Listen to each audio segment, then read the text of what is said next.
Well, hello there.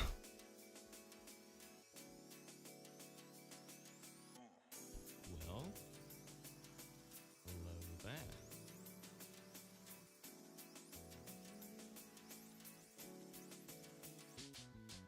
All right.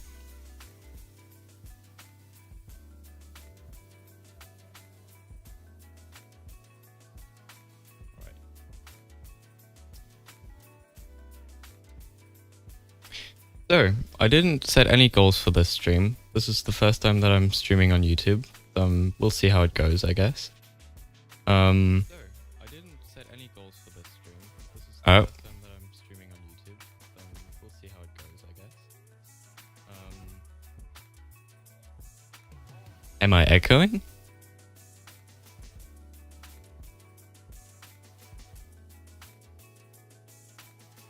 Am I echoing?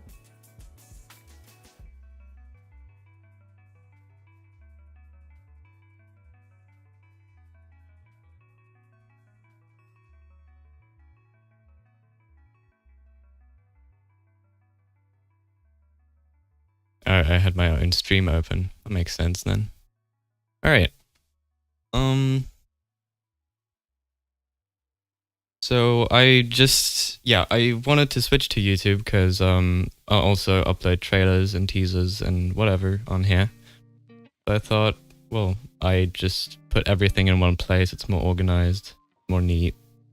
So here we are. And I didn't actually set any goals for myself for this stream. But I wanted to work on Prism a bit on Lux if we can find anything to improve. Probably the end this time, because the end currently looks like shit. Kind of. Well, actually, let's just look what it looks like at the moment. I'm gonna join like a normal world.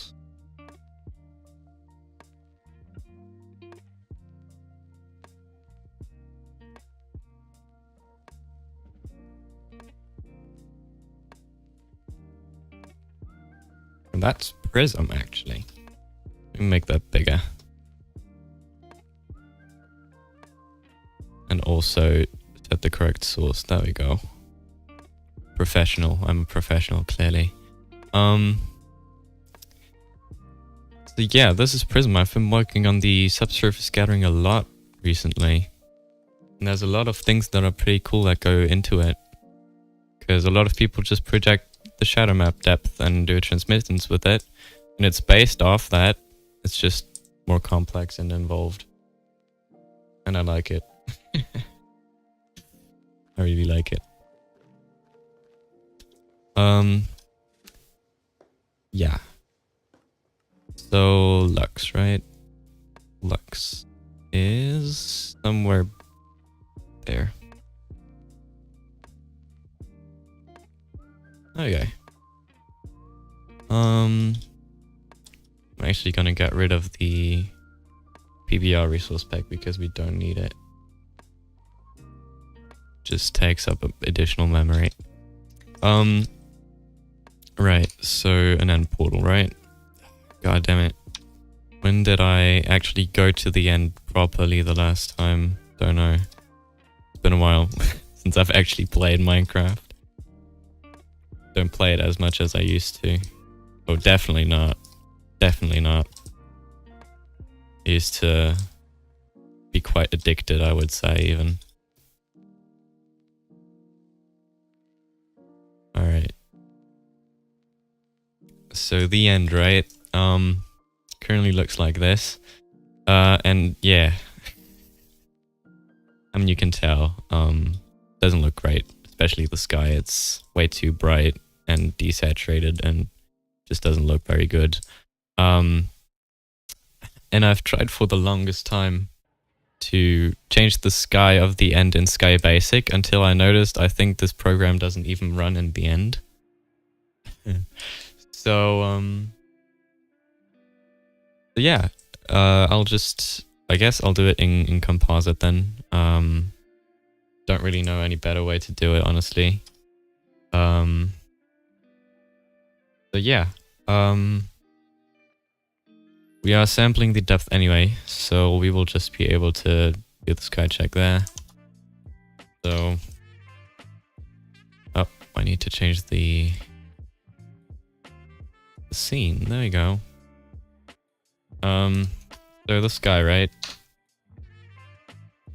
Let's try to just modify the color first of all.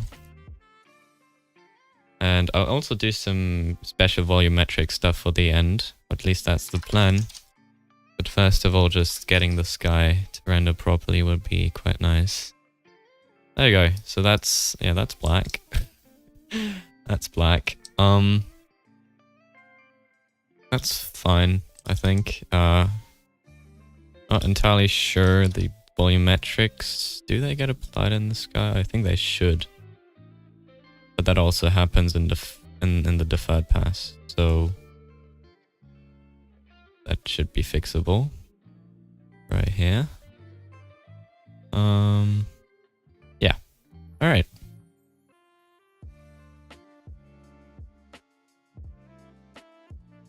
Yeah, right. Well, I should probably do it in defer. That's correct. Yep. Let's do it in defer. That's a good point. That's a really good point. So deferred.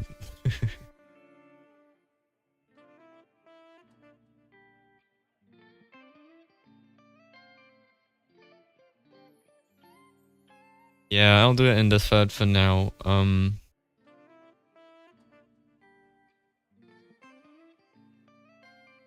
trying to have as much compatibility with all versions. I'm kind of trying to do the impossible. I'm kind of like in version 2. So deferred will do it for now, I think. Yeah.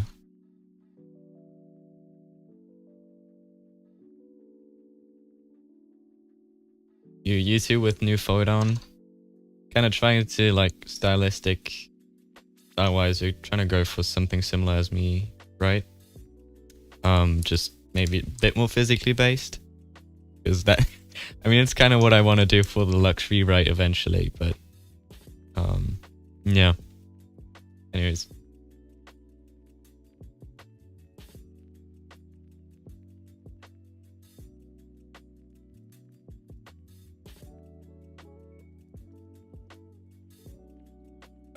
That didn't work.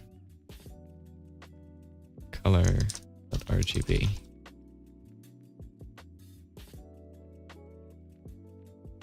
There you go.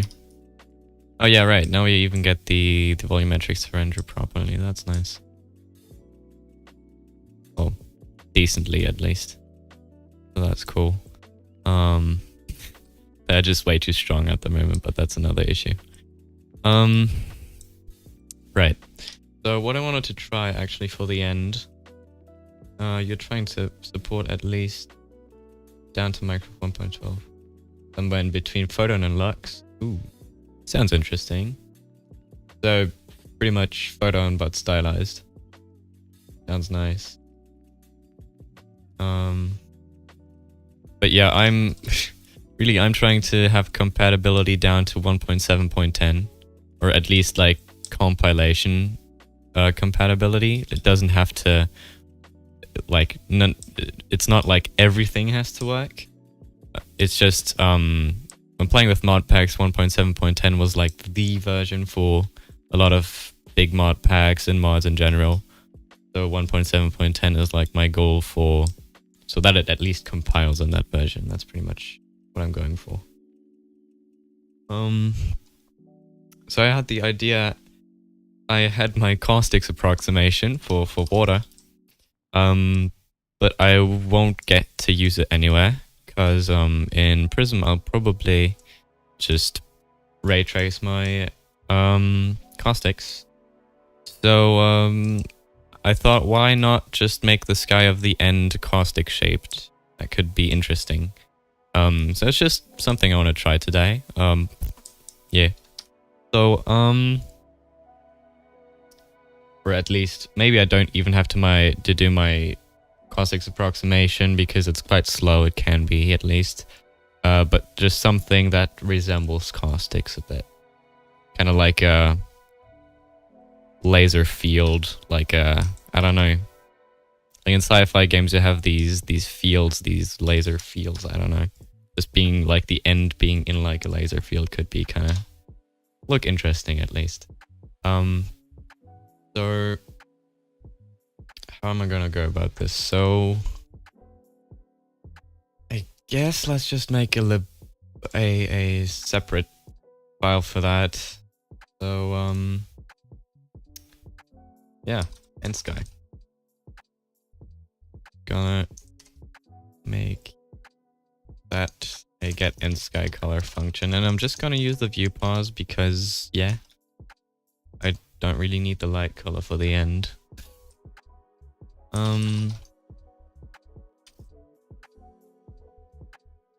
This is just gonna be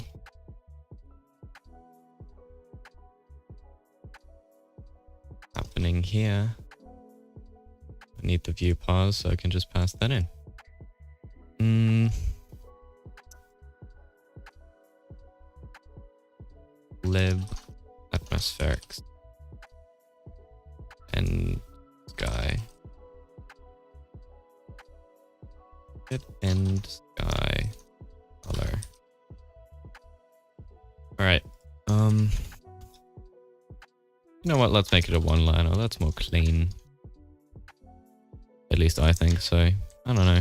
Because I either do one-liners or I use like 4 lines, which is just not necessary for this. So let's make it a one-liner. It's nicer. Okay. So this is gonna be interesting because I have to kind of figure out how to calculate coordinates for this. For the sphere. It's gonna work out, I think. Have a typo somewhere.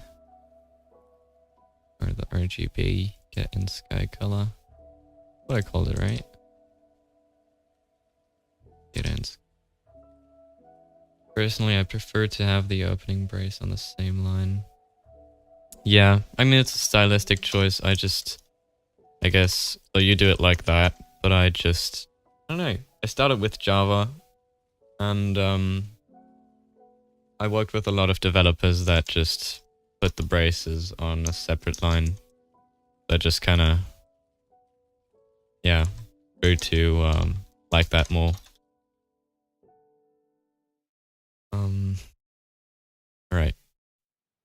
I'm not redefining anything. That would surprise me. So, is view pause back 4? Yep, it is. I'm stupid. I also started with Java. Yeah, I mean, Java is really good for just starting out, especially if you want to learn about object-oriented programming. I mean, it's debatable whether Java is the way to go in the actual industry, but just to start dabbling around with OOP and general more high-level programming languages, I think it's really good.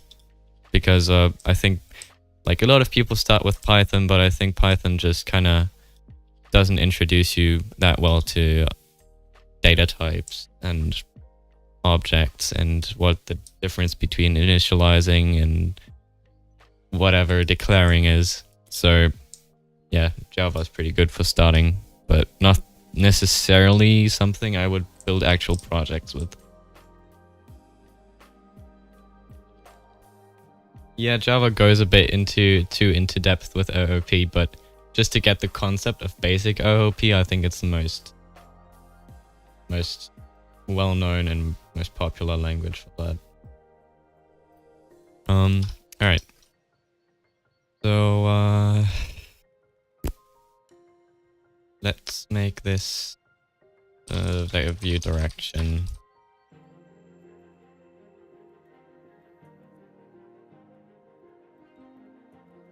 And now we have to get this into a 2-dimensional coordinate system, project that on a sphere. Or not even necessarily, but would be cool at least. So Let's see what that looks like first of all. Okay. That's that. That's cool. Hmm.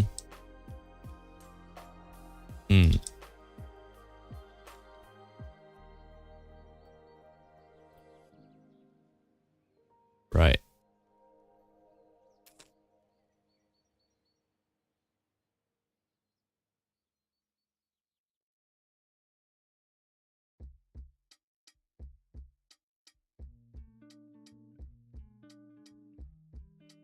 So for the sky.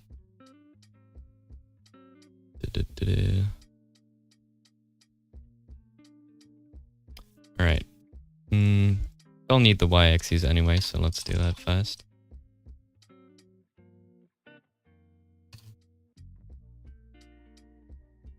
There was an up back. That's like a thing, okay. Is that a thing here too? Oh, it is. Interesting. I should know my pipeline better.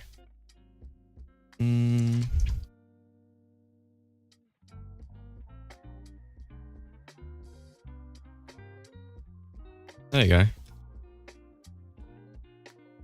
Interesting, I didn't know that.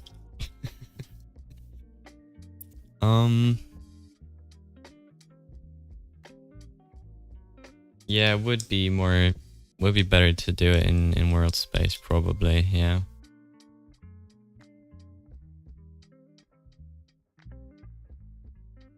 That's a good point.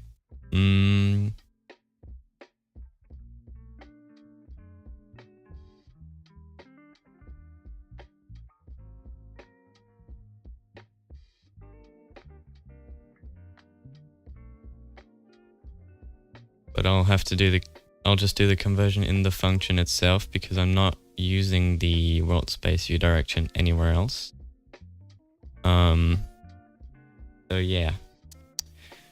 Just make sure to... Oh, okay, I do have all the matrices, so that's not the problem. Great. Let's do it.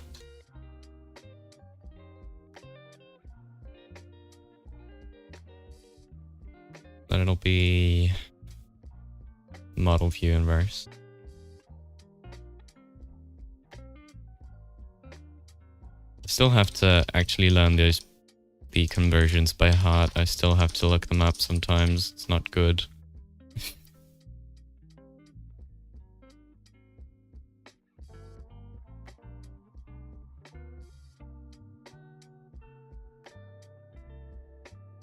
Let's just...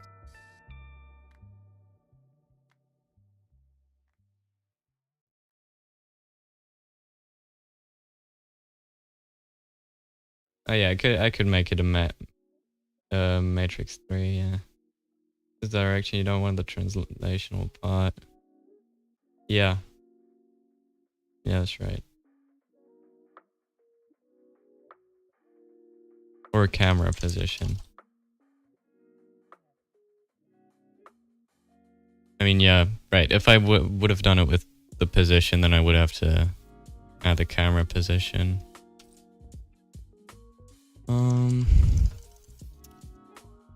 So there we go. Okay. Let's just override it.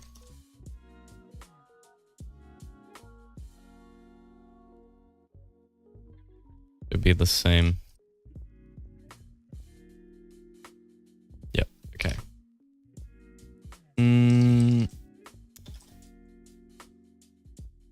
So now we can just actually, it's just the same as view direction.y. So that's our y coordinate. And our x is probably also from -1 to 1, so we'll have to... Actually, we don't really have to convert it, it's fine. Yeah, okay. So,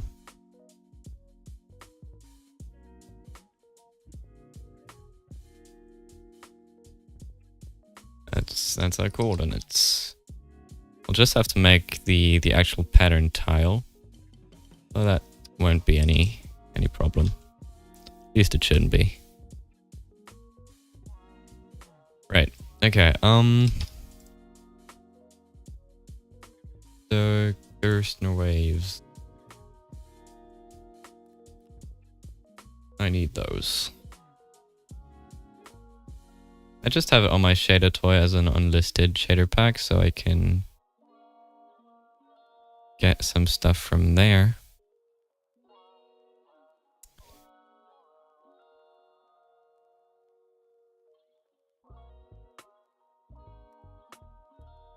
I don't have to do all the physical stuff, because it's just an end sky.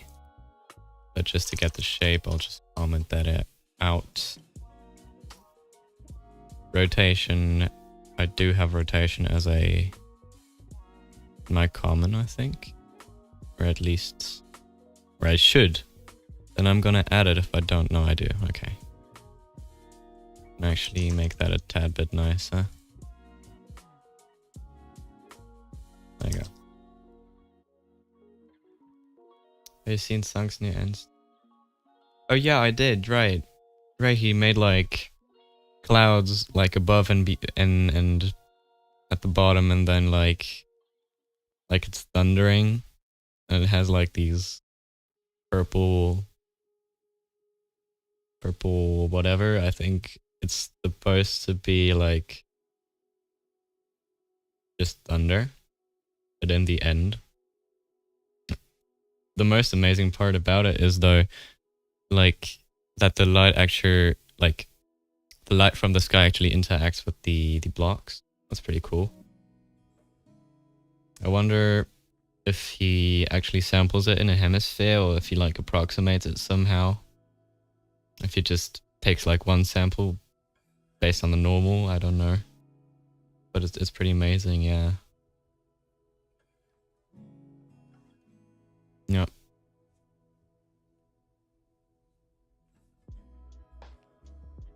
So, it's just I'm going to call it, in this context, just a wave layer. Yeah. We'll just have a coordinate, a wavelength. Yeah, let's just do that. Of course, it just copies everything. For example, I wouldn't need the gravitational constant, because I'm not doing anything physical. This can just be simplified. Then, yeah, the wavelength. Don't have to have as much control over it, so let's simplify that. Okay, will just be the length. We can just don't need the square root, because that doesn't exist. That would just be 1 minus 1 divided by length then. So C, where is C even used? There. And length. Okay. And A gets used where? Oh, there, right.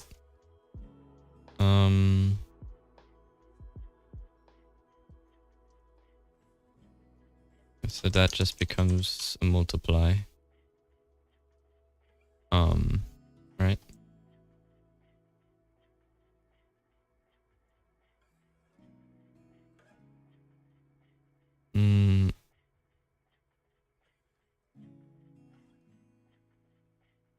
Length.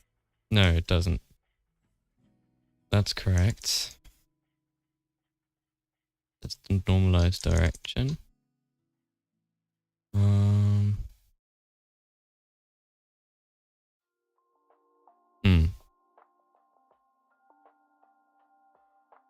Now this can be simplified, I think. Or no, then I have to take the square root of the coordinates. Alright, no, it's fine. K was... What was K? K was... Ah, okay.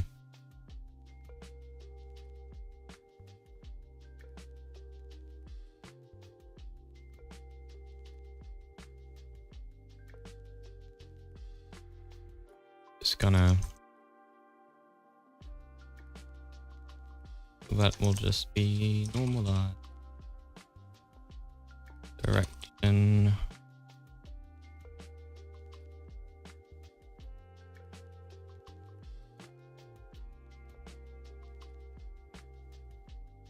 Really simplifying this because don't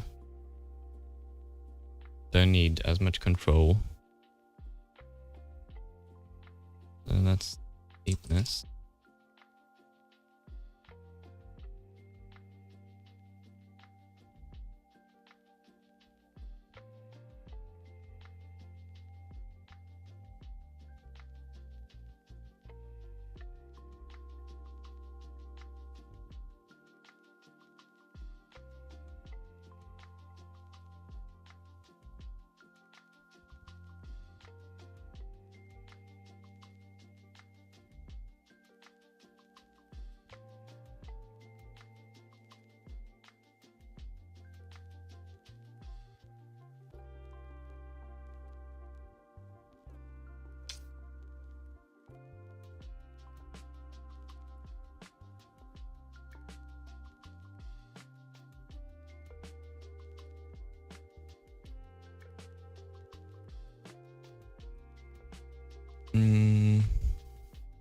Just have to make sure that the weights are correct.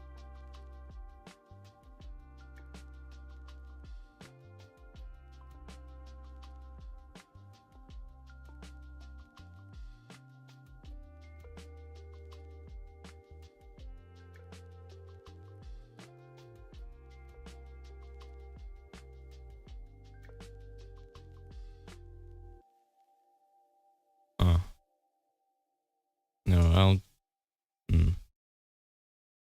I'll just use the original for now, and then I'll simplify later, so I make sure I don't make any unwanted changes.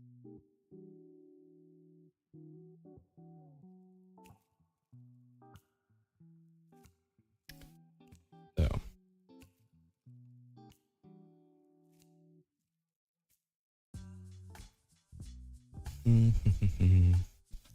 So we'll just have, first of all, the...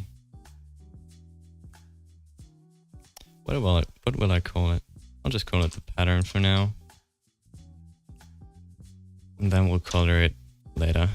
For the direction, right? I'll just hard code a direction for now. Use the same one, why not?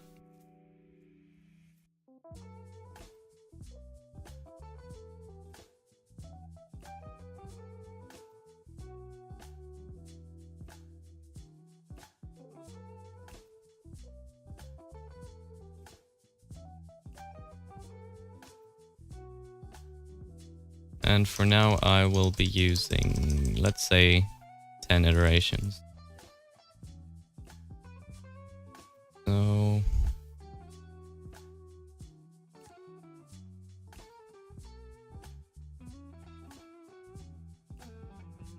direction.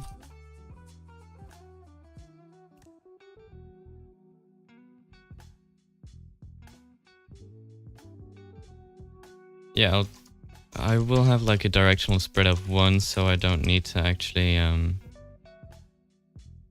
do crazy computations. Just normalize a random rotation.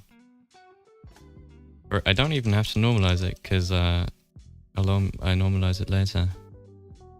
So I'll just do this. Now we can instantly go to computing. It means we get a wave layer.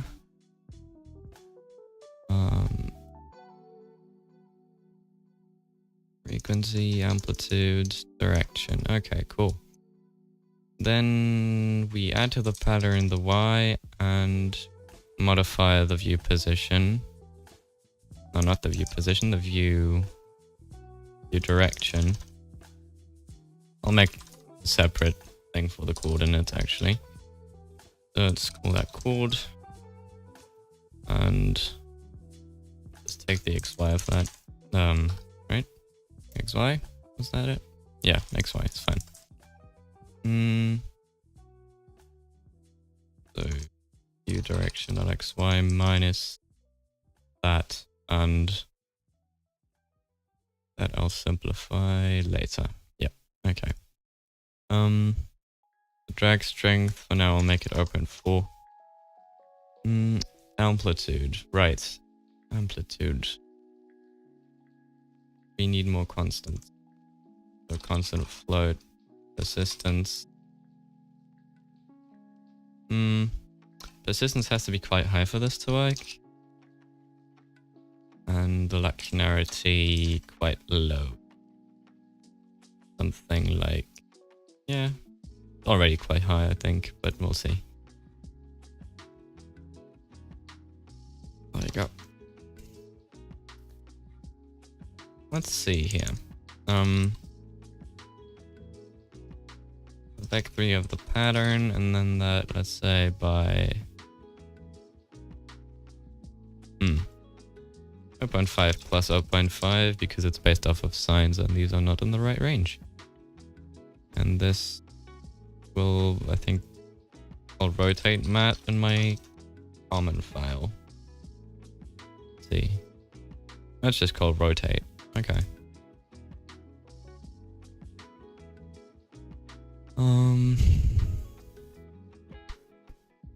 Or is it just the matricey? It's just the matricey.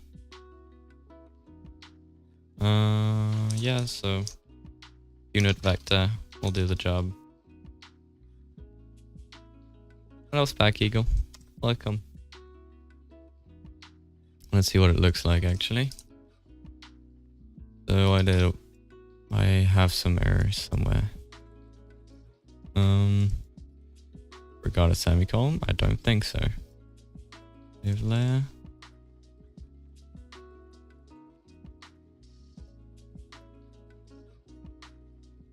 Forward.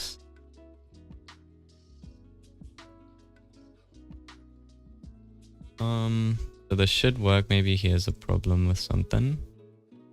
I do have pi as a constant, that I know. Right? Yep. I do have pi.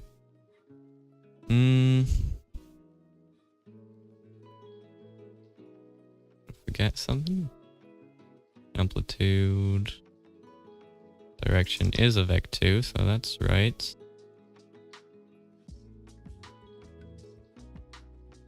Let's check the error logs.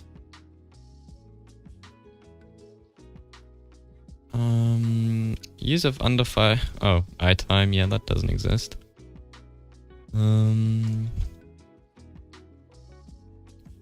Like, let that go here.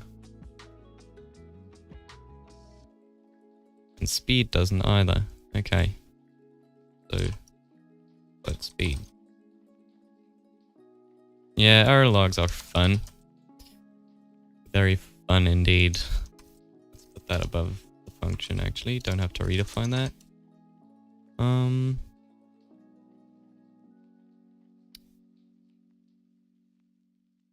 So this should solve the problem if I actually give it the parameters. So here will be frame time counter. And the speed, let's make it like just unit for now. And oh, we're getting something. Doesn't look like much, but we're getting something.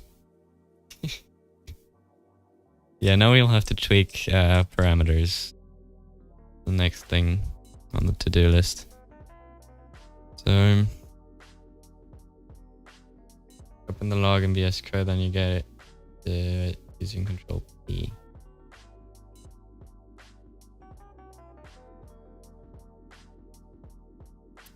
That's, yeah, I mean, yeah, that's your workflow. That can work. You probably have to get used to it, but I'll try it out, I guess.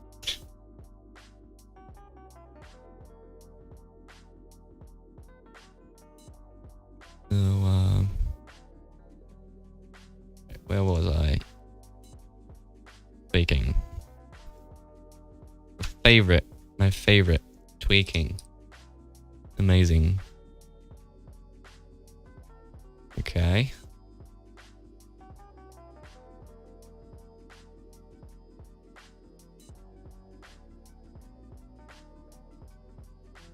This needs to be the inverse.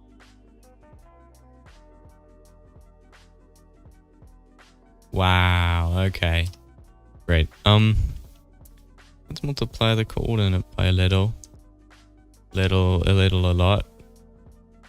That's the thing when you work in stylized packs, you just don't have anything you base your stuff on. At the end, you can get funny results. Really funny results.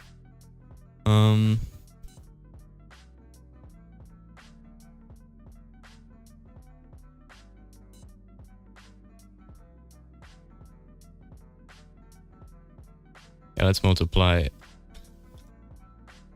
Let's make that lower. It's too bright otherwise.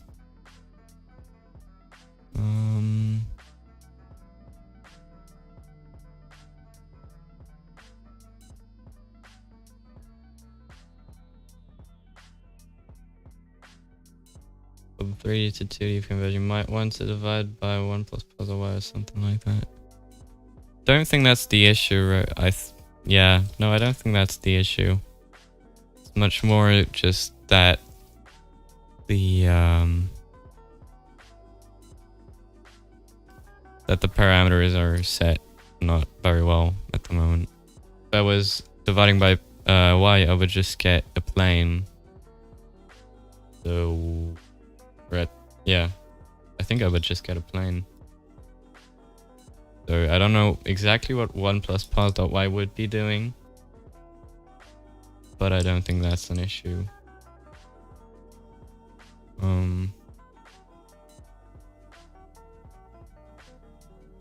Right, let's maybe start with like one iteration so we can work ourselves up. This is definitely not frequency is not high enough. So let's try to fix that first. Just looks like a uniform color. Not the goal.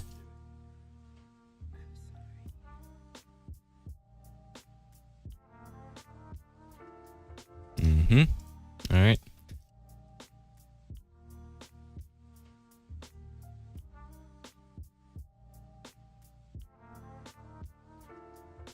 So really that zoomed in? I mean, it might be. Huh.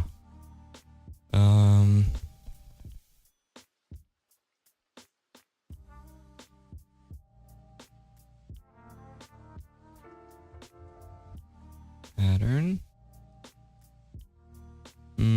Alright. I know that persistence and linearity are set correctly, so it can only really be the scale or the strength, stuff like that.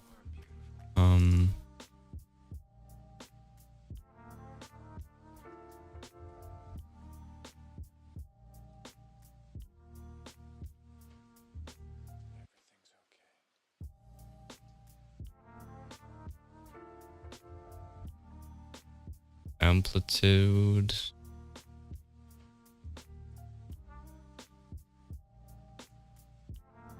Okay, let's just replicate the settings that I had on the shader toy, so we know what's going on. So, okay, I had 20 iterations. That's a lot. Let's do it anyway.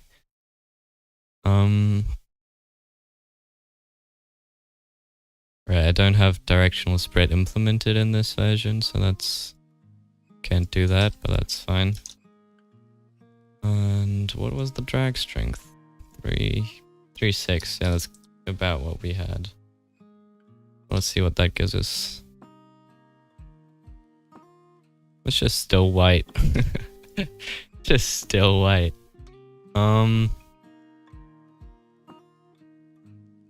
This is the same thing, okay.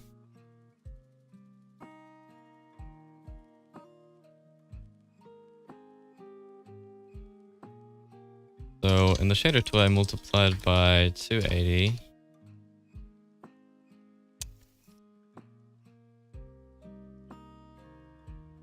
Oh, there we go. We're starting to get something at least. It looks interesting, for sure. I'm on Iris, so I can't zoom in, but it does look interesting. That's for sure. But that is a bit too zoomed out, so let's zoom in a tiny bit. Let's half it. I'm from Germany, that's right.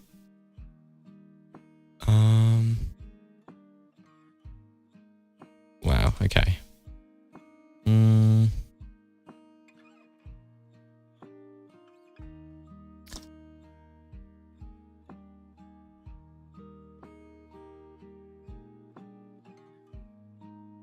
Yeah, this part is just like the boundary where coordinates get a bit weird, but we'll fix that. But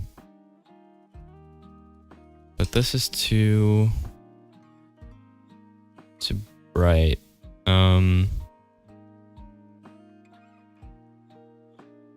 We try using XZ instead of XY.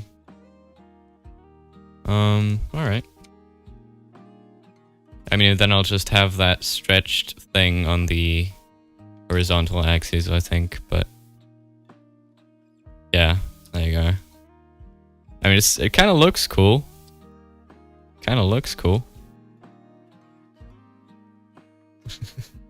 Possible to make different ways, have different colors. I think that would look very cool. I mean, yeah, technically, yeah, that could be done. Let's put the speed down. That's too fast. Speed here. Set to 0.2.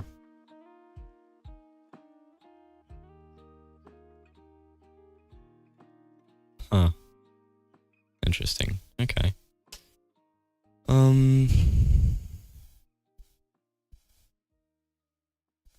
Button or by 1 plus radar might help with the horizon.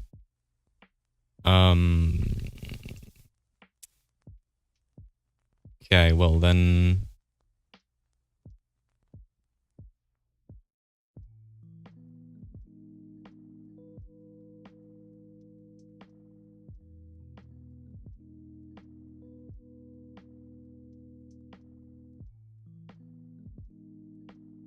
Let's just try it, I guess. I've no idea what this will give, but... And it did indeed. That's nice. I mean, it just gets like infinite and going down, but that's no problem. I think yeah. I can just, yeah, I mean, yeah. We could take the absolute of this. And it'll likely just mirror on the Y, but it still would fix it. I mean, yeah. I mean, it kind of works. Maybe the fade out pattern on the unders. Maybe fade out. I mean, the idea was that it was like 360 degrees, like you're trapped in like a giant whatever.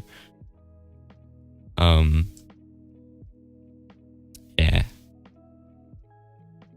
Or we just, you know what we also could do, technically, is just clamp it to a range of 0.5 to, no, 0.021, I think.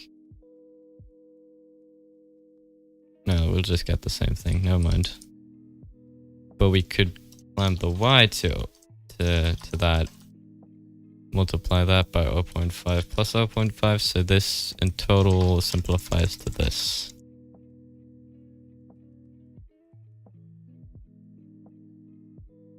And it does not really, it still mirrors it, so let's just do it with the absolute value. Easy. I think it wouldn't be too hard to make it parallax, to be honest. No, it wouldn't. That's right, it wouldn't. I'd just have different layers going in and out. But it will be costly because I'm already doing 16 iterations of these waves. But it could be done pretty easily, yeah. Now, coloring, right? I do have an end color defined in color. If you give each wave layer yeah. Yeah, something like, I think complementary does that, where it has these, I don't even know what to call it, but on the edges of the end it has these, purple, orange-ish beams, light beams. I think he just gives them a depth and then does a depth comparison, so they're not actually volumetric. Well, technically they are, but you get it. Nebula, right.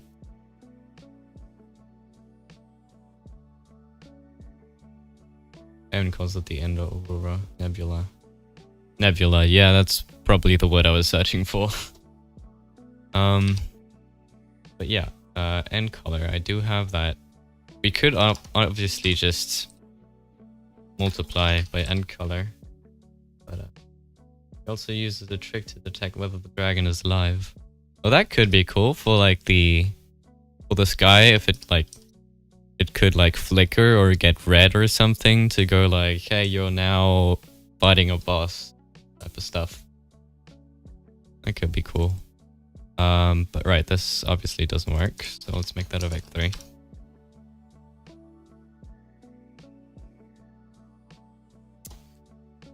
Don't need that. Then, and that just simplifies again. Okay. And still not working. What's the problem now?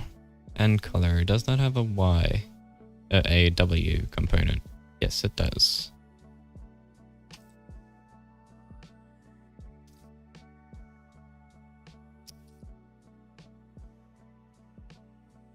Oh, wow. Okay. Didn't expect it to get yellow. Probably... Wait, what's going on? Is my tone map making negative values unnegative, and so I'm seeing the inverse of the color? No, that can't be right. Yeah, it's probably negated, but I don't know why. Shouldn't be lower, just adding stuff. Or actually, let's do the conversion here, so that I just have to multiply here.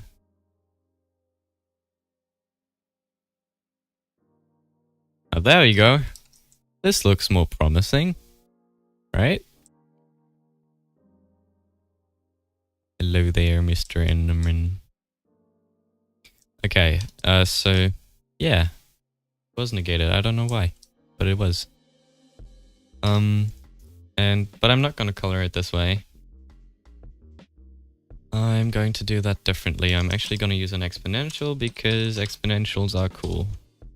And that would just be end color -1 because minus end color, or -1 minus end color just simplifies this. So that, yeah. And we also use add 1 minus the pattern, and that then multiplied by some value will give us an exponential color fall off, which in my opinion looks nicer. Just have to tweak it a bit. And that's really bright. Okay, Jesus. Why is that? And color. Let's unsimplify it to make sure that I didn't say something wrong. Oh wait.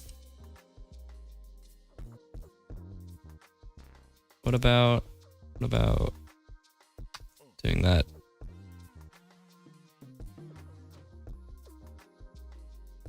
To get more saturated, but it's still way too bright. Maybe I don't even need to do that. Let's see. I wonder. What extensions do you use for that autocomplete? Autocomplete. What part of the autocomplete? Like exponential, this? Because I have a few. I have like a snippet one, And my syntax highlighting one. So, I mean, there's like just snippets. These are the ones with the rectangle. I don't even know. Can you see that on the stream? Tooltips? Yeah, you can. Okay. So the ones with the rectangle, that's from a snippet extension that is by here. GLSL snippets. That's what it's called. Yeah. And then for everything else, I use... Hold on. For everything else...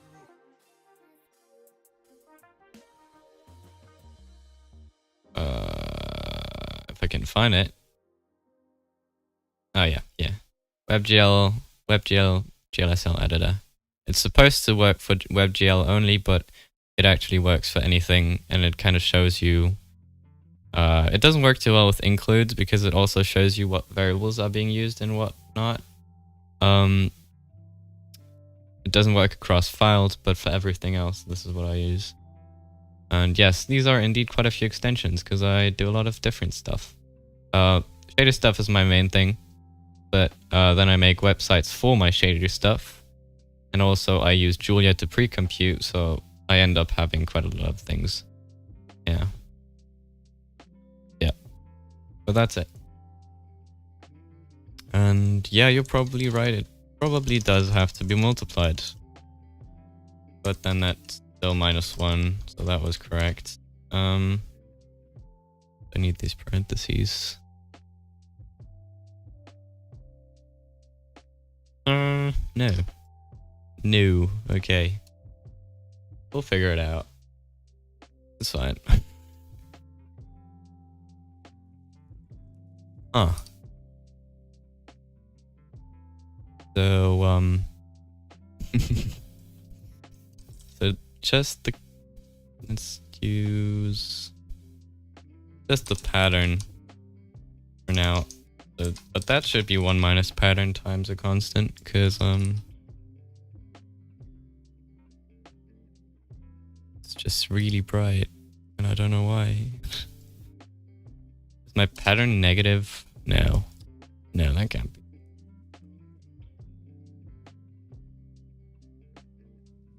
Getting a mix out of infinities and nans, amazing. Pattern -1. Alright, let's try that. Nope. Still same error. Same thing. The inverted explicit... yeah, I mean... No, I don't want it to be negative. Or do I? No, I do. No, I do. Hold on.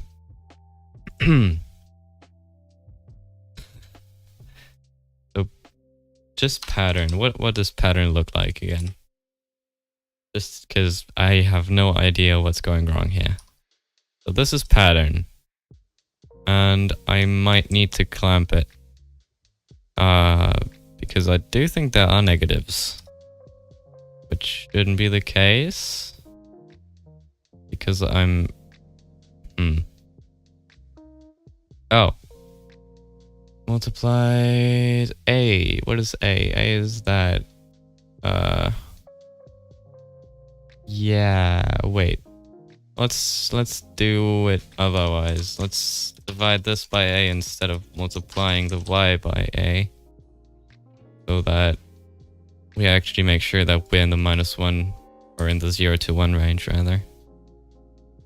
There we go. This is okay. This is now in the correct range at least. So now we shouldn't get any problems with it. And this should be now. No, okay. Now this should work. Hold on.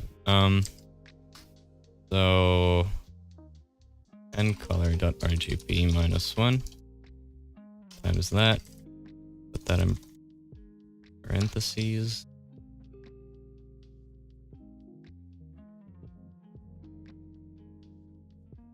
Okay, but at least now we know that it is in the correct correct range.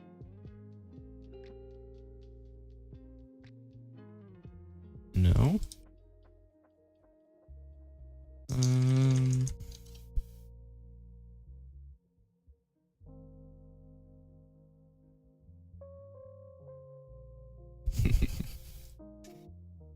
Just trying out stuff now. Okay. This gives me nans and infinities again. I don't know what I'm doing. Hold on. Ah.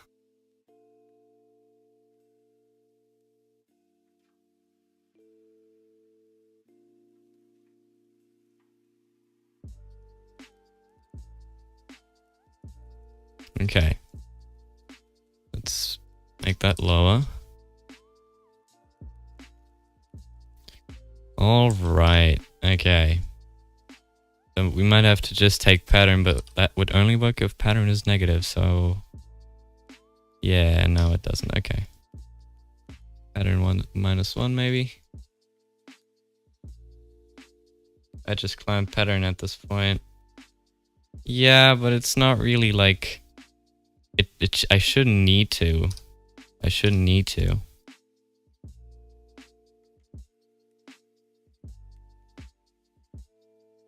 Just like an additional operation. I know it's not like a crazy operation, like, oh no, a clamp. I mean, it's basically free, but it's still like something that shouldn't be needed.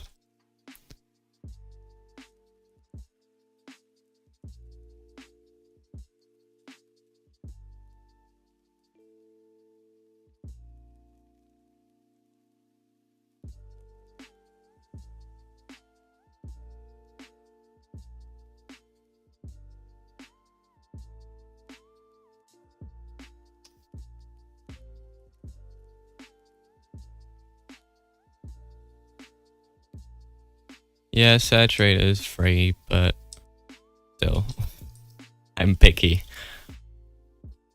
I'm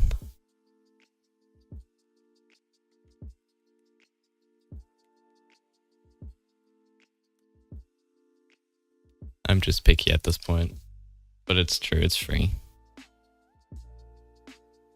Oh, now it's black. Okay, so we reduce this. I think we just actually need to...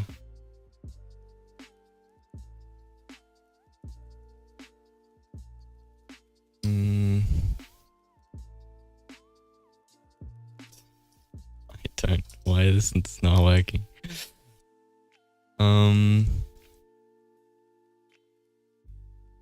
Oh wait, is the negating... Oh, it should be right. Didn't make a difference. Wait, if I...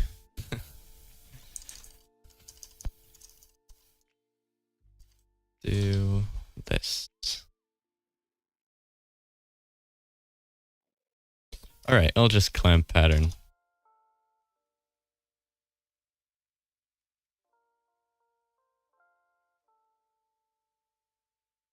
Let's move on. So...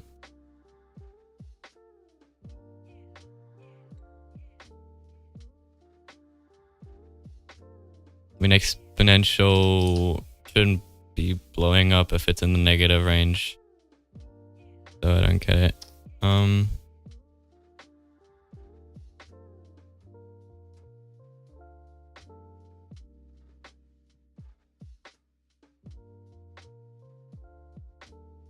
What?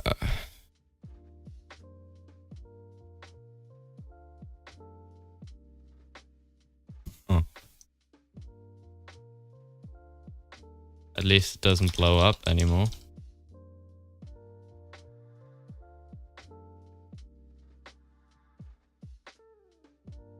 Right? At least I thought so.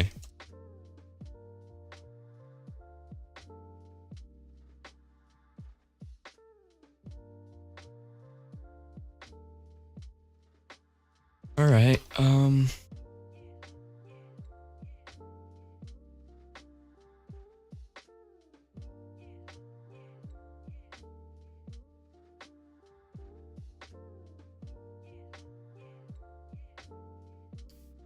okay, now it's actually... What? Probably need to pre-multiply, don't I? There you go.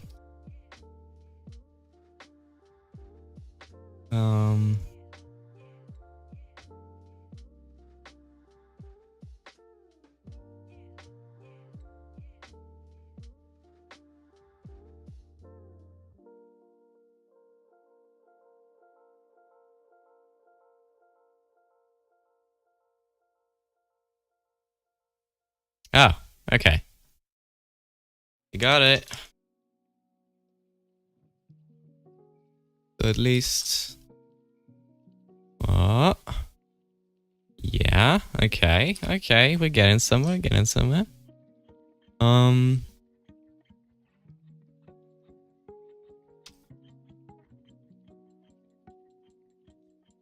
Now we're looking down a microscope. It's got something that look like cells. Yeah, I mean, I can tweak the fall off still. So this should do it with the color. Instead I'm getting an error because I forgot something. No. This should also be -1 maybe.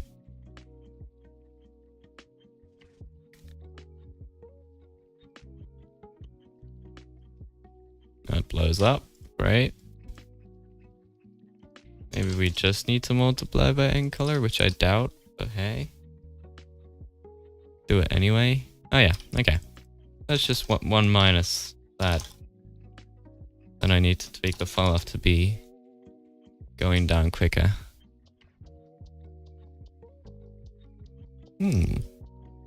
Oh, end color, is that? Oh yeah, it has 1 in the blue channel, so it doesn't actually have a... Alright. So multiply that by 0.5. Otherwise it won't ever. Huh. Okay. Interesting.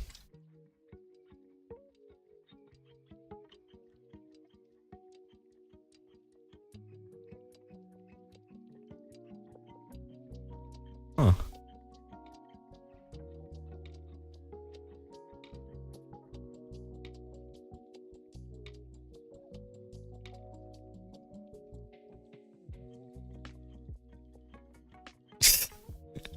This looks... well... Huh. Interesting.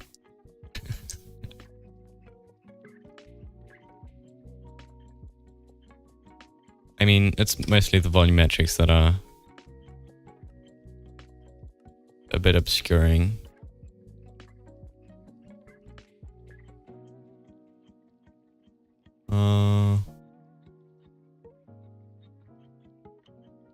Where's the color from the sky coming from? It should just be black, shouldn't it? If I return black, then it should just be black, but it's not. Hold on. So this is somewhere else. This is in... yeah. Where's that coming from?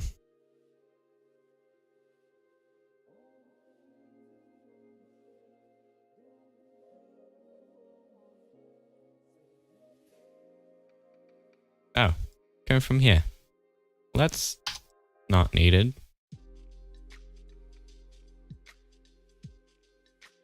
There we go.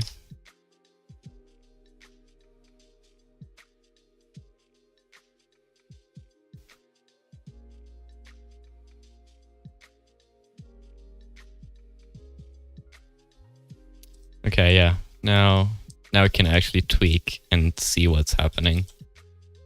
Right. Reduce the fall off strength. Wow. Wow, that's saturated. Jesus. Okay.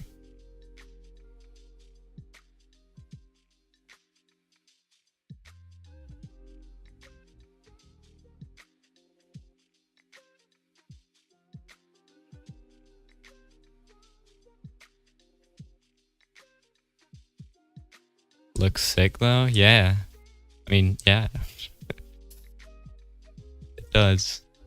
Like it. Likey. Oh, that's not enough. Try 16.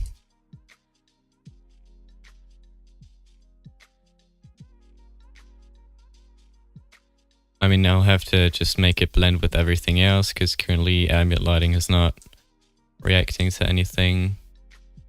But overall, it's decent. And now we could try per color, but I think it would just be a big color mess, but I still want to try it. Still want to try that. So let's try that.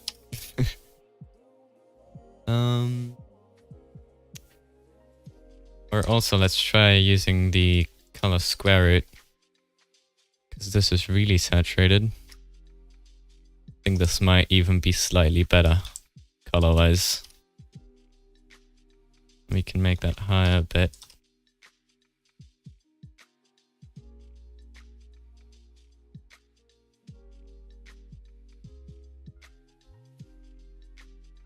You have the colors differing from blue to purple, something less. Yeah, I still want to try the big color mess too, though. It could be fun. So we just have to basically, yeah, we don't have to saturate anymore, so we can just put the multiply at the end. And we will need a hash function. I do have a hash function somewhere. Don't have a one-dimensional one, so I'm just going to use my two-dimensional one as a one-dimensional one. So that's a hash.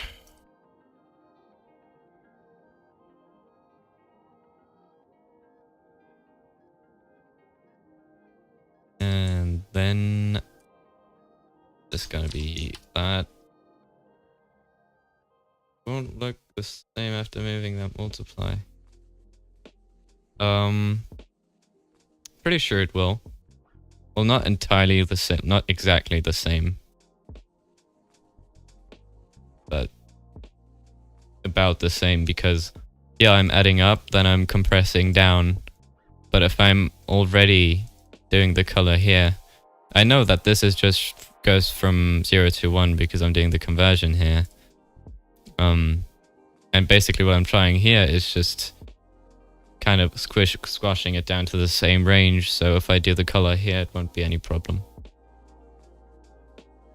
At least that's the idea.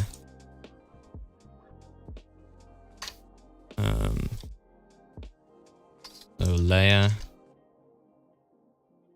Then we're gonna generate like a random check it. Yeah, I will. I mean, yeah. I won't push it like as an update before I test anything. So, yeah. But right, we need 3 hashes, not 2, so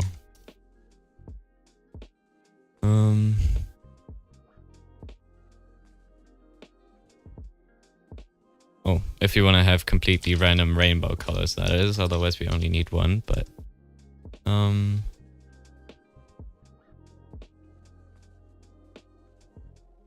let's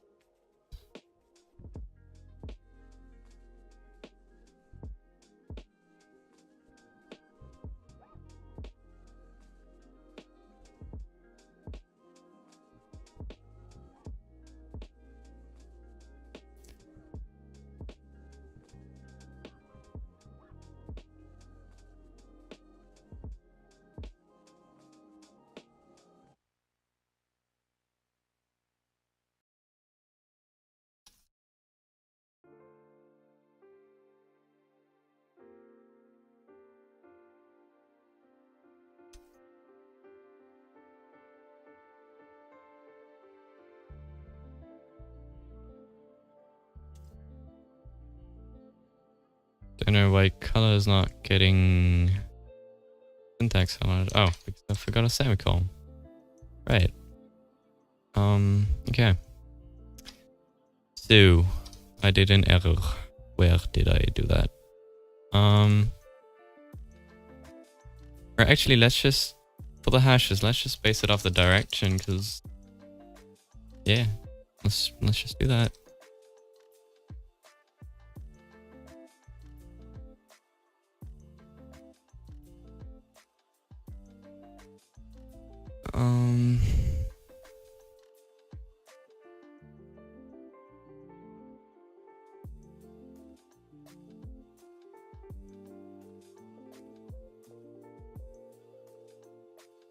Hash vec2. Oh, it's returning a vec2. Just need to use hash instead. That makes sense. Very sensible. There you go. Now we have a big color mess. It's too bright, but that's no problem.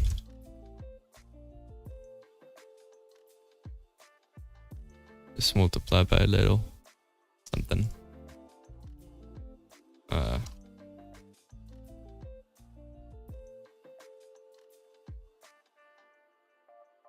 Yeah. I mean, that's kind of what I was expecting. Just, yeah. Doesn't look like anything. Just, big color mess. Not a very colorful mess, but still a colorful mess. It becomes a truly colorful mess if I add one here, because then it actually starts at the color itself. At least it should. Or do I have to go the other way? I probably do. I don't know. Anyway. We wanted to just have some slight color variation, so we don't need to do this. It'll just be a mix instead. And,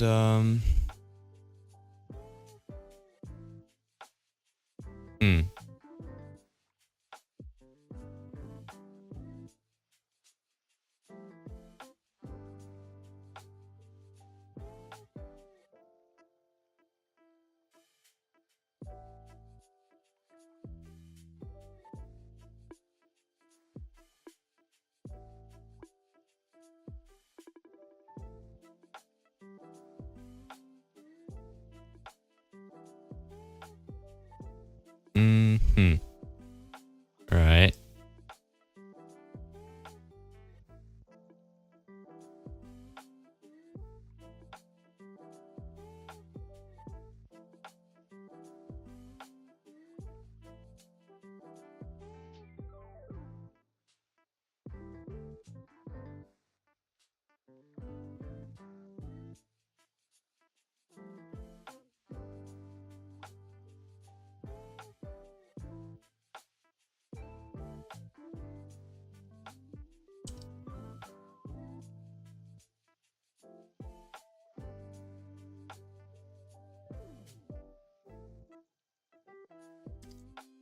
I also want to still work on Prism a bit today, so that will be more sensical. We'll have more sense, I guess, than this. But yeah,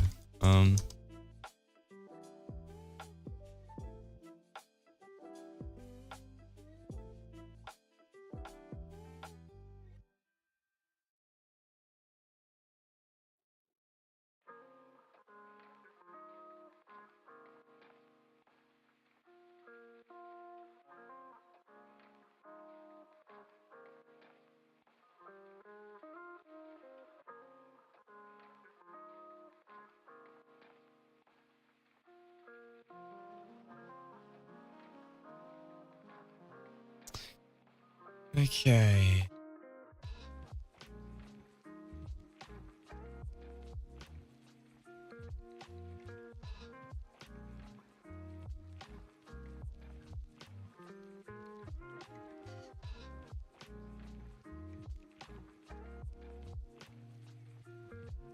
Oh, okay.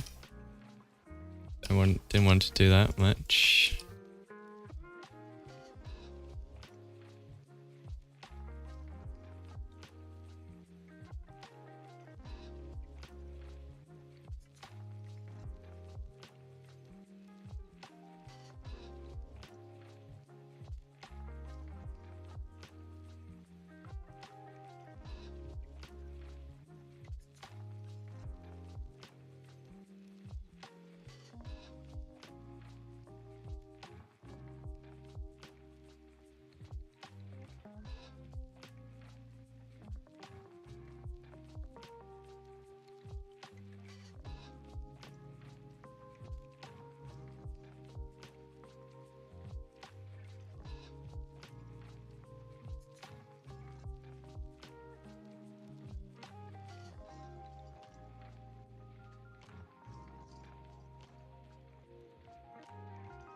I mean, this has like a tiny bit of color variation now, but you can't really see it because the hue is the same.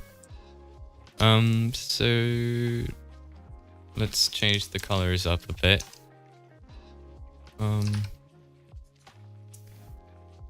Let's try like mix between orange and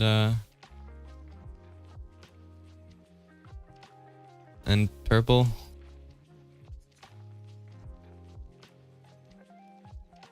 Huh. Alright.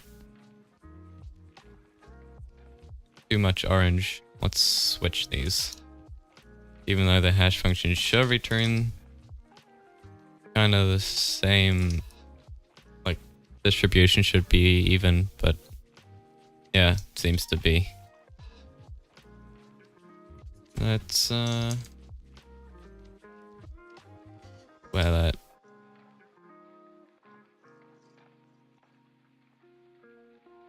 Five functions then parameter. Yeah, I know. That's what I was about to do. But quite honestly, I don't think we want to have colors per wave. Rather, just in the final pass, like at the end, so that we have like from, I don't know, 1 to 0.8, it's like orange, then it fades into. We just have a linear blend between colors at like based on the final result, not based on waves, because I don't have that many iterations, though. Yeah, I'm not a big fan of the orange either. It was rather more just to test just to test if the algorithm works. But yeah, this could also, I mean, if you have a lot of wave, this looks like this. Just looks like nonsense. Blue maybe, yeah, I will. But I won't do it per layer.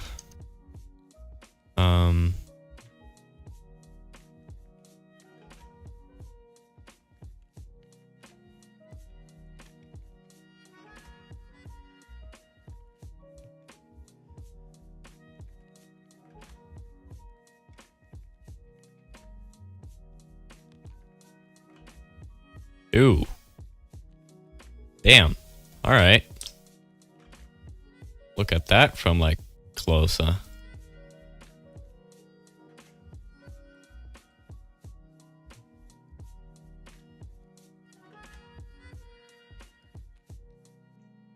That's really cool.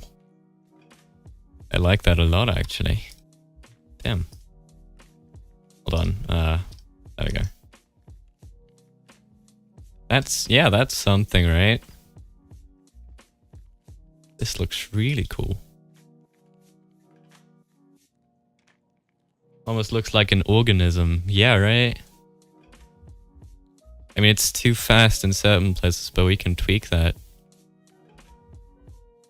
And it, like, also takes up too many iterations right now. That's why it's so detailed, but... Yeah, I mean... this is what it looks like with, like, 16. That before was 26. But if we put the linearity up, we can get similar results with less iterations, I'm pretty sure. So, yeah, let's put it up. 1.2.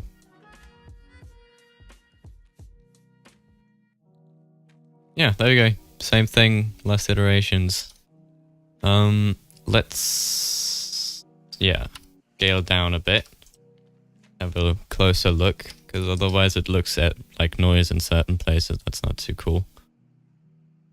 Oh, wow. Okay, let's put the speed down. Let's half it.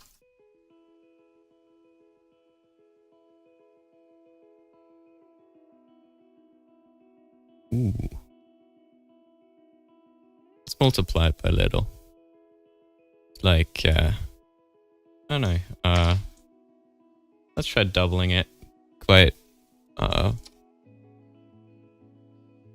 really, huh. Alright. But it's not really black anymore. I liked it when it was a tiny bit more black. or I just reduce the fall off strength a tiny bit. I can like just tweaking. I don't know what I'm saying. Let's change that to an exponential of 2. It's a bit smoother. This is really bright.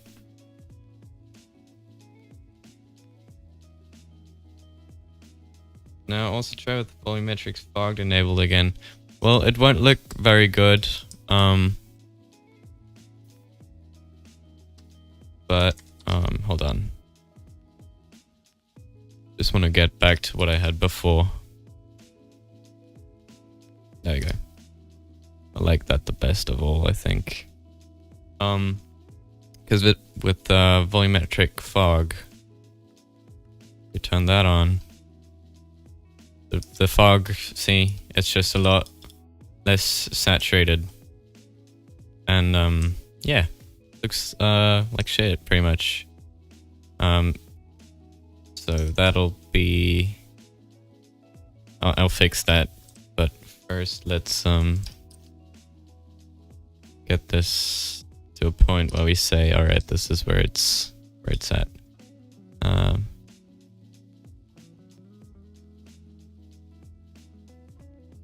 So this is 16 iterations. I think it's fine for now. I will probably optimize it later. But let's now do the ambient colors, because ambient colors are not saturated enough, to say the least. I mean, get rid of the volumetric fog for now. Because like this, it looks fine. It doesn't look great, but it looks fine. Just, yeah, the ambient color is just not saturated enough. So let's go to lighting, forward lighting, and if it's the end, yeah, we have the end color. Let's square that, cube that, whatever is needed to make it more like we want it.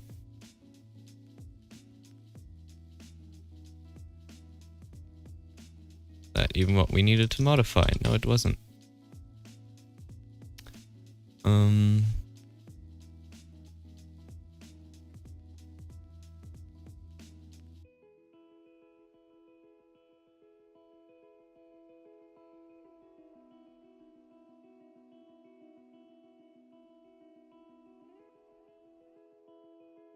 Full shadow is the N, not L. Okay. Well, no, this should be what we should be modifying. If we make that 0, it still shows up. So it's not the ambient part. That can't be right. Okay. Well.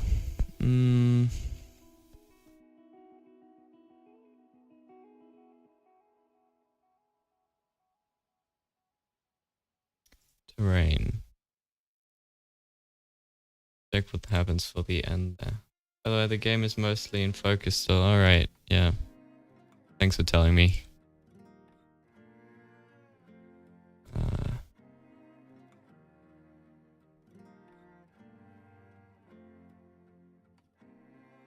I'm not doing anything end specific here? That can't be right.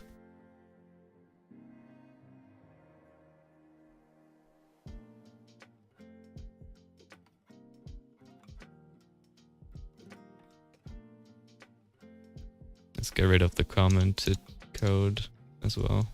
Don't need that.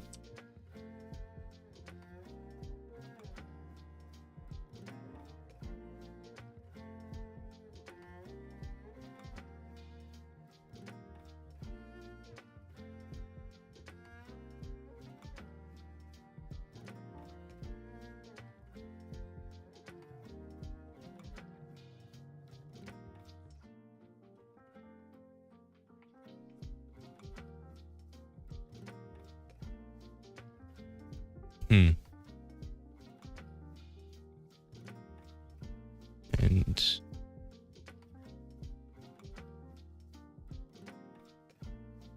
let's just modify end color. Because yeah, let's just do that.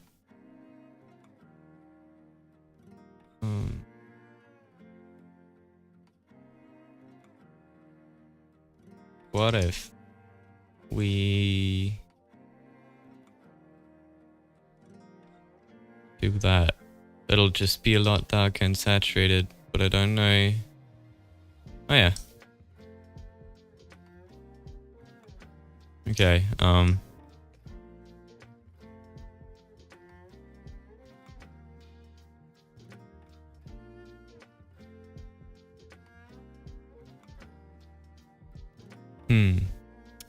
I don't want as much ambient lighting as I'm having at the moment. That's kinda messing with me.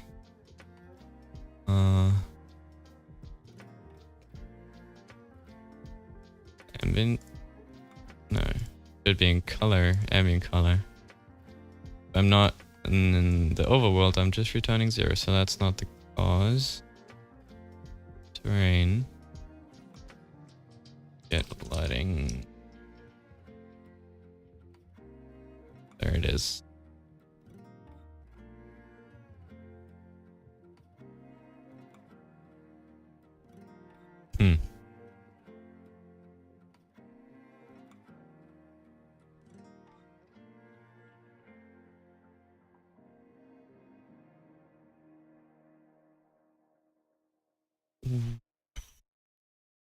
Yeah.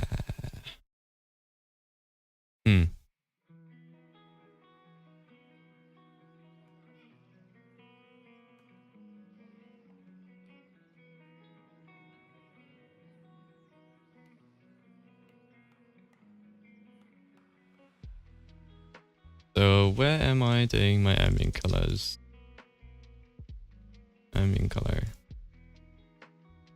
Okay, so that is getting added. Where am I using that? The terrain should have it as well. There. Get ambient color. And that takes in the ambient. And that is the last argument. The ambient color. And that only gets used in Overworld and nowhere else. So it's actually the scene lighting that... Knowing how I can't press enter in this chat.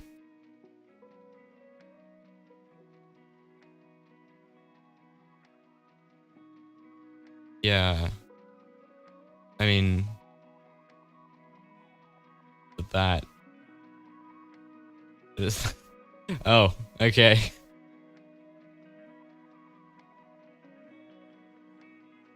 Alright. Yeah, I don't know. Twitch is maybe a bit more... I guess you're more used to it.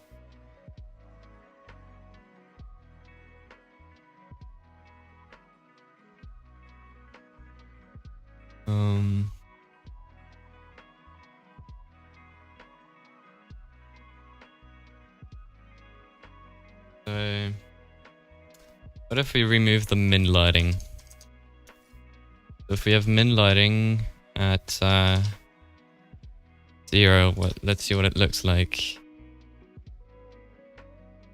Oh, there you go. Okay, so it actually was the min lighting. That was actually the problem. I'm not used to either, to be honest. I don't really watch streams. Oh, okay, well. I guess, yeah.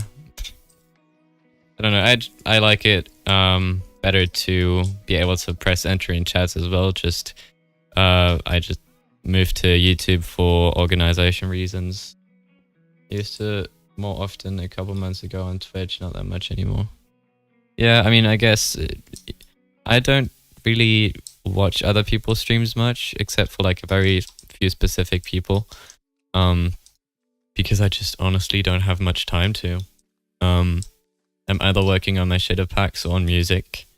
And there's been quite a few things that changed for me IRL lately, and so I'm trying to get everything, still be able to do shaders and music and handle my real life stuff.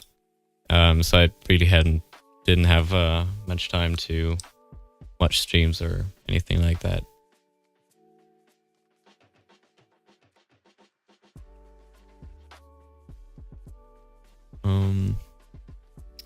Okay, so we'll just have to have dimension dependent min lighting, which is fine. Or can I do that? Okay.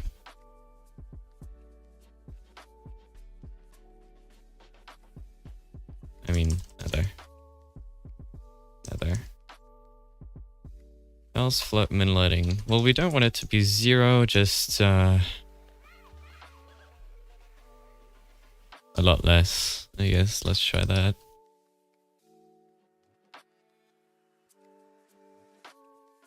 Let's try up on O2.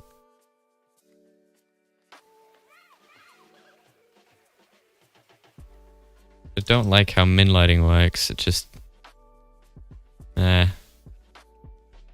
hold on. Min lighting. So what am I doing? D lighting plus block lighting plus emissive lighting. Min lighting. Okay, wait, but I do have ambient.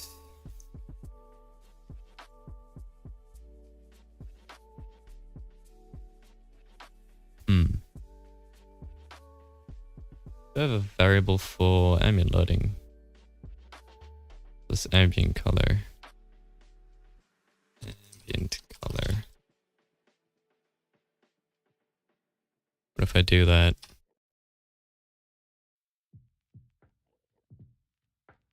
Yeah, that's better. Why did I have that issue before? So weird. And I actually might not need to make it dimension dependent.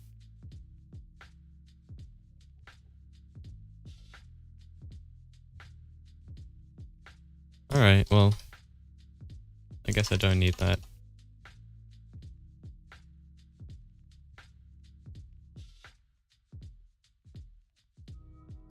But yeah, our sky is a lot more blue than our ambient color is at the moment, so let's try to fix that. Because we're already using the square root. That's already supposed to be desaturated, it just really isn't at the moment. So,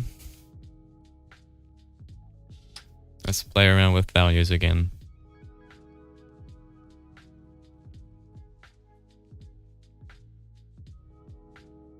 I mean,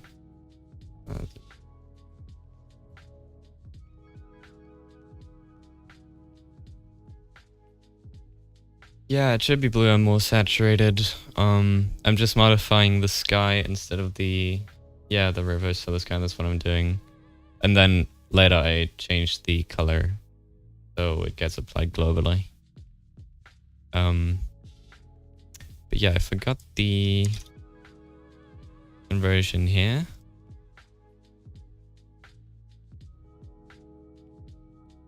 So that's why things were cut off. Now we have this again. What I'm actually just gonna do is web pattern.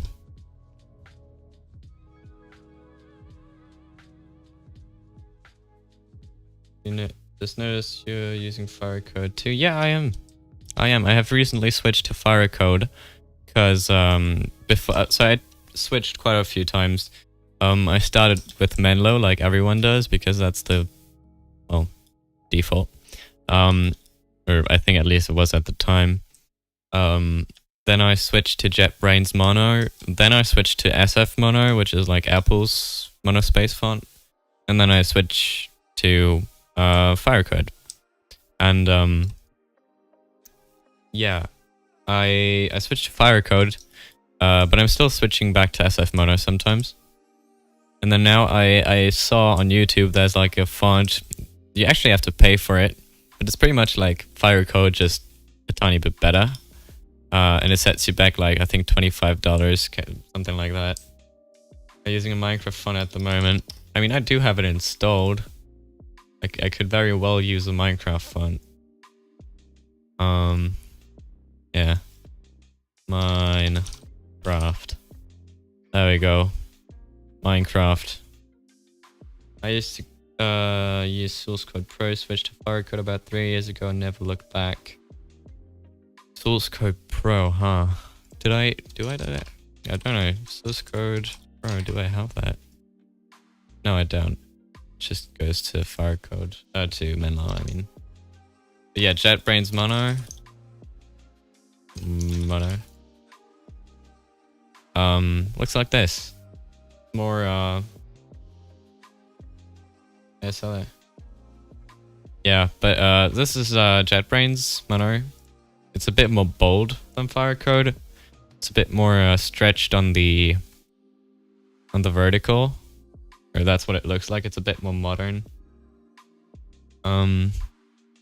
Yeah. And then SF Mono is really just, I mean, you can't really hate it. It's really, it's not really stylized. It's yeah, just a good monospace font for general people, for like basic people. No offense. Yeah, Firecode is cool. I like Firecode. My favorite. At the moment, at least. The other one that you have to pay for was called Mona Lisa, or Mono Lisa, because it's a monospace font. So they thought like, hey, let's just call it Mona Lisa. But yeah. So I actually wanna. This has to be tweaked a tiny bit, so I'm squaring it, but I also wanna. Mona Lisa, yeah, it's literally called like that. It's literally called Mona Lisa. So max 0. Just gonna do that and then wrap it in a pow 2.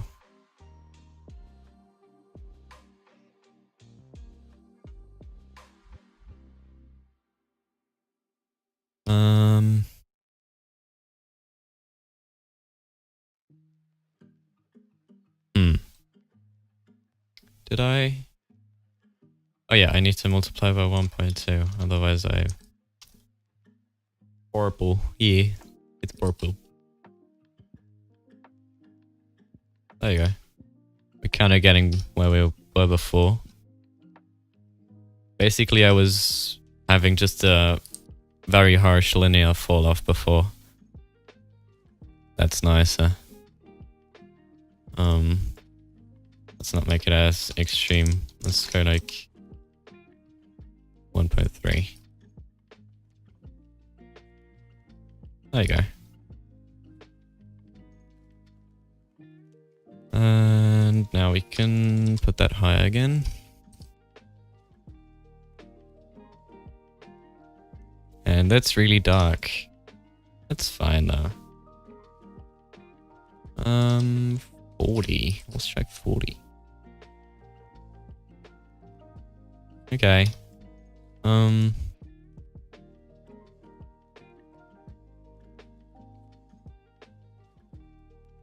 It's blue again. It's just blue again.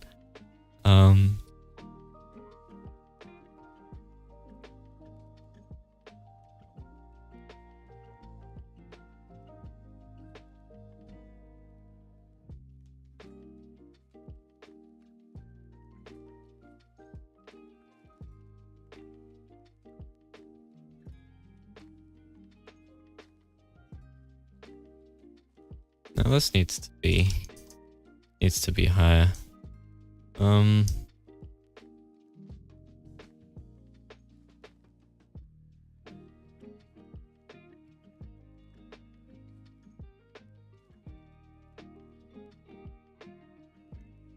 That's the thing with stylized resource packs. If you don't do anything in a physical way, especially because you can't for the end, for example, because that's fictional. Yeah, it's a lot of tweaking. But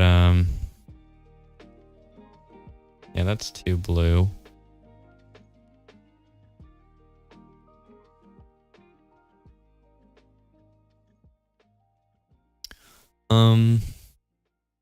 Alright, I'll just go back to values where I know it kind of works, and then PBR is boring. Well, yeah, if you just do what everyone else does, then it is. But actually, I do quite like it when you come up with your own solutions to stuff. But yeah, that's pretty much why I even work on Prism as much as I do. Because, yeah, I kinda just, try to come up with my own methods. I know that you were joking about it, but like, I mean, there's people that say exactly that, and, yeah, I just like to argument that, well, if you just do what everyone else does, then yeah, it can be boring, I get it. But, I love the end as you do a lot of magical stuff in it. The overworld is more natural and is more restraining from the end, you know what I mean? Yeah, I get it. It was kind of hard for me to, because like Lux, right, is a shadow pack that is supposed to have like a mystical fantasy vibe, and it was quite a challenge to make that happen in the overworld. Yeah, actually, let me just, let's take a quick break by just going into the overworld and showing what I mean. I think the stream should be available in... Oh, it's just...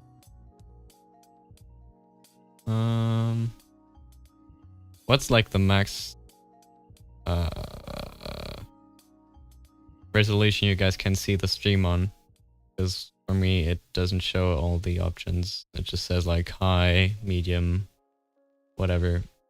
On my phone, it says 720p. If you guys watched all of this in 720p, then I'm really sorry. The sky color is perfect. Well, I'd like to have a tiny bit more purple in there in the highlights. So I think I'd just have to reduce the fall off a bit. Then 1080? Okay, that's cool then. That's good. Pattern. Yeah, that's more like what I wanted. And yeah, that's more it. Maybe a tiny bit more blue now. I'm really picky with colors, but if I wouldn't be, then I would also not just not get the results I'm getting.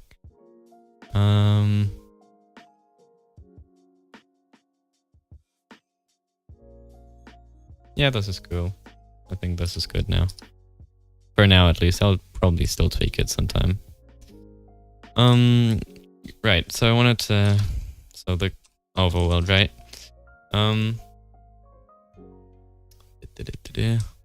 Oh, alright. Shader not working in the end. In the overworld, I mean. I know why. Hold on. So this, we only need in the end.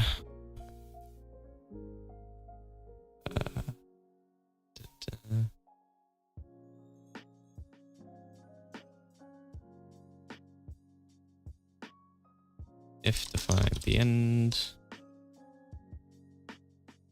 And if. Very mystical. Yeah, I know, right? Looks amazing. Just kidding. If defined and just fixing stuff, not really worth changing the scene for that. And it works again. Great. So, right. And we can also re-enable volumetric fog now, because otherwise it kind of just looks bland. So, right. Fantasy. I try to make it fantastical, you could say, I guess. So one stylistic choice was the water. It's not everyone's piece of cake, but basically what I just exaggerated the the reflection strength, how reflective the material is by a lot. So it almost kind of looks like a metal. But that was one stylistic choice I made for that. Then I exaggerated the colors at sunset a lot. So, for example, here, the clouds are getting purple and, like, yeah, getting purple. It's not happening in real life that much. So the entire look at sunset is just kind of purple, this like that, right? This is just then how it looks at sunset. And there's a lot of factors that go into making it in the overworld look and feel how it does. Of course, everyone knows Lux's nighttime, and I didn't want to go for the classic Aurora. Fun fact, the Auroras were like the first feature that was ever implemented. Because originally, I started working on a BSL edit for a friend. And the Auroras were just kind of a surprise because the only concern of my friend was that BSL at the time was just way too bright in certain scenarios, so I tweaked that. And I added the Auroras as like a surprise feature, I guess you could say. And they were really shit. Let me just show it. So back then it was just called Text BSL. And the only person that had it was my friend. And this is how the Auroras looked. Well, no, it's actually, you can't see anything because it's not compatible with Iris. But basically it was just BSL, slightly less bright, and then with Auroras. And I didn't use any TAA, so you could really see the dithering, and they were crap, the Auroras. But now it's great. And I didn't want to go full classic Auroras, so, because like normally, you don't have like these actual bands, these actual like lines that go up into infinity. You would normally break these up with an additional noise layer, but I didn't like that. And also a stylistic choice, was the coloring, because normally people just shade them based on the Y. So bottom is more bright, probably in green, and then it goes to blue as it goes further upwards. I don't want to do that because people... Wait, did you show it off in a S-Labs VC once? What part exactly? The edit I made for the friend, perhaps? Is that what you mean?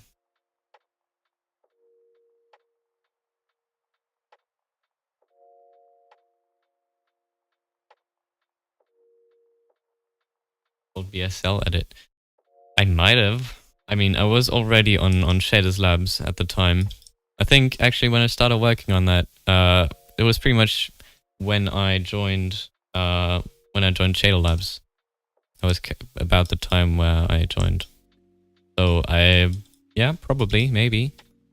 I think I showed it off once where I said like, hey, I redid the water or something. But it may have just been an early version of Lux. Well, yeah, it's the current version of Lux is still the same project as it was back then. I never rewrote the edit, so it's still like the first lines that I wrote back then are still part of the shader pack. With Jassy and that Andrew guy. Yeah, but I think yeah, right, you were there, yeah. I showed it off there, but I think at the time Lux was already called Lux, and back then it wasn't. So, but yeah, that was also Lux. That's right. Has evolved quite a lot, didn't it? It did evolve quite a bit since then. But yeah, I recently just did the stars. Obviously exaggerated. And then it's just everything, like the whole combo just makes it feel stylized and fantastical and mystical and whatever you want to call it. I recently... Meanwhile, Photon is on its 4th rewrite. I mean, I do plan to rewrite Lux at some point, don't get me wrong. It's just such a big shader pack with packed with so many features that it'll be really, really hard to rewrite it completely because it will take a lot of time. So currently I'm just trying to get like a first official version of Lux out that I can publish on CurseForge and whatever. That is like feature complete. So with the end and the nether and mostly bug free, and compatible everywhere, that I can then push onto CurseForge. And then I'll consider rewriting Lux. Just at the moment, it's not really. It wouldn't make much sense given the time that I have for working on shader packs. So yeah, first I want to have like a minimum viable product that I can show off to people, saying like, hey, that's I made that, that's cool, and then I'll move on to rewriting it. Probably, at least, because as you can probably tell, the code base is kind of a mess. I mean, makes sense. It's kind of like Optifine. It's also kind of Frankenstein, honestly, because mine and the way that Captain Tatsu codes is just really different. And I respect him as a developer. No questions asked. Just my way of writing shader packs is a tiny bit different, especially because this is like a forward deferred hybrid, and I would probably just do it straight deferred. Yeah, that's like one major issue I have with it currently. But yeah, I still want to work on the colors of Lux a bit because they can look a bit weird in some places. But I'm quite happy with it overall. I think I did pretty good on the color grading, because honestly, I didn't even need much color grading. It was just the colors out of the box were kind of cool. And then I just exaggerated the blues, the oranges. Like, I have a pretty standard cinematic teal orange color grading in here. Not much crazy stuff happening. I'm boosting the greens a tiny bit, but otherwise that's really it.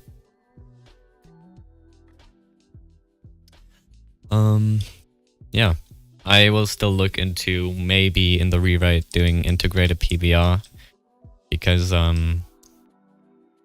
yeah, Lux can't really compete with all the other gameplay shader packs that are really put a lot of time into integrated PBR, but it was just not what Lux is meant to be, really. So I'll consider doing that in the future. Just at the moment, is not really a priority, I'd say, because I really want to polish what's already there. Yeah.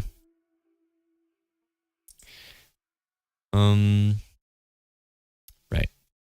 The end. I will have to tweak the colors a bit still.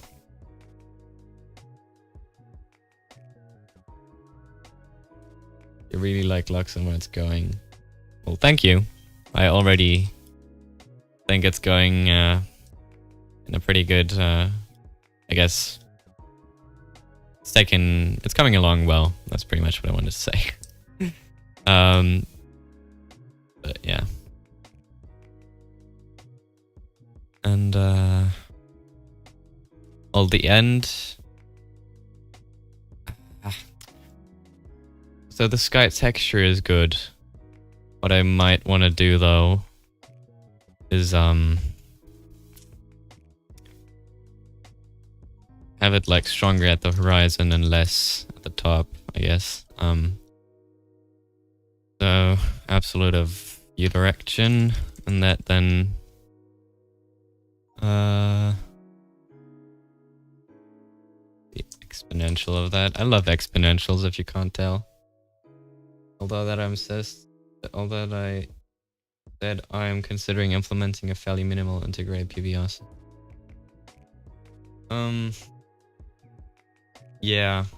I mean, I'm not gonna go all in, or well, I didn't even think about it as much. But if I'm doing integrated PBR, I'm doing like full on every block has PBR. But if I don't, then I don't, and I don't really want to do like a thing in the middle. I mean, I'm gonna have hard-coded metals, hard-coded and transparent like glass and stuff that reflects. I'm gonna have hard-coded stuff like that. Foliage is gonna be hard-coded SSS in every shader pack, obviously. But yeah, if I'm doing integrated PBR, then I'm gonna do procedural normals, height, whatever, right? At least that's the plan. So yeah. So we want to have horizon fall off. At least I do. So let's just do that. And it's black, right?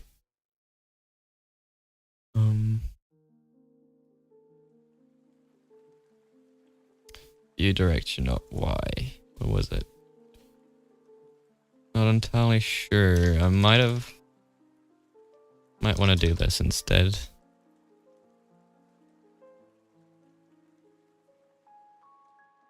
Oh, we're back to that issue. Okay, let's do that. Still showing game window to be by the way. Oh yeah. Yep. And I'm not doing anything really interesting. But there.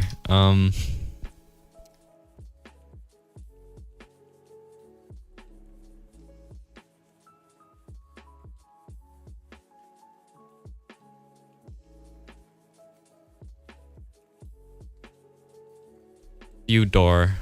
No, not view door. View door. Okay. Okay, that's exactly the opposite of what I wanted to do. It's great. Or is it? No, actually it's what I wanted to do.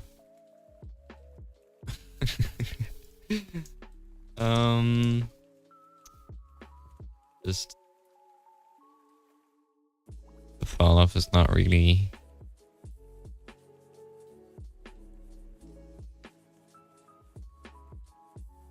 yeah, kinda. Still want it to be exponential though.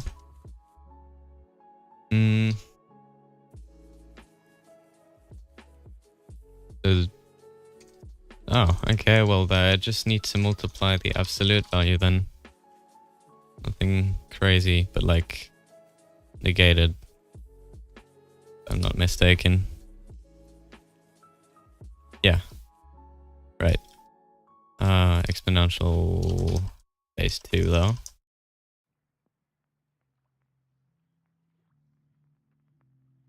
Exponentials are great. Okay.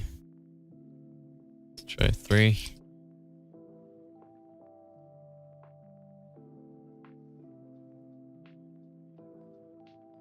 Yeah, this is good. Let's multiply it by a little bit. Starts to get a bit dark.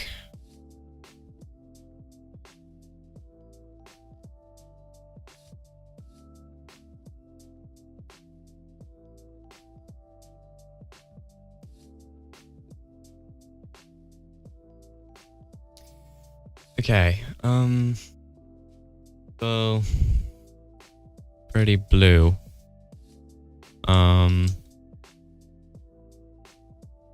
Let's try to get the ambient color to look better.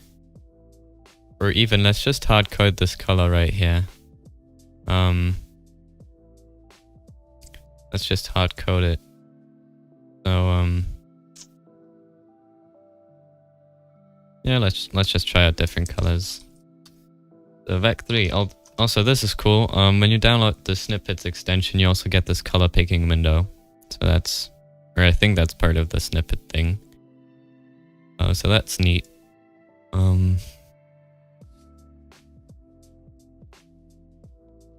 Probably something around here.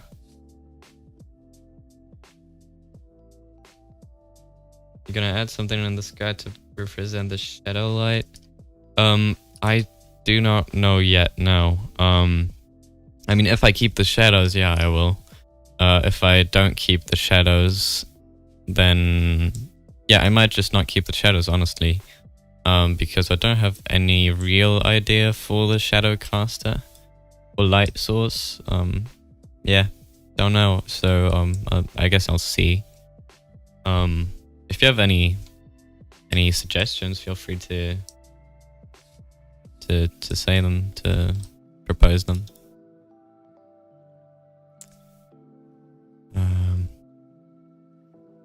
Yep, that's not blue enough. Make that more blue.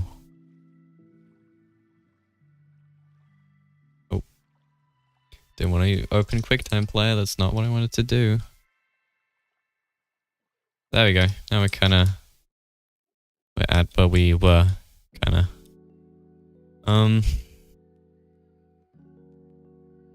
I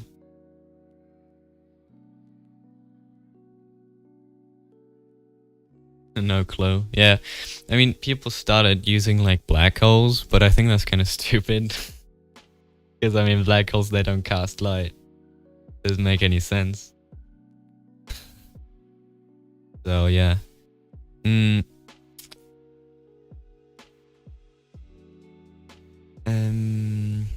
color. Right, that's in settings then. And so overall, this is not nearly blue enough to work as the end color. So let's make that more blue. Which means we just have to reduce this, and it goes in steps of 4. Let's see.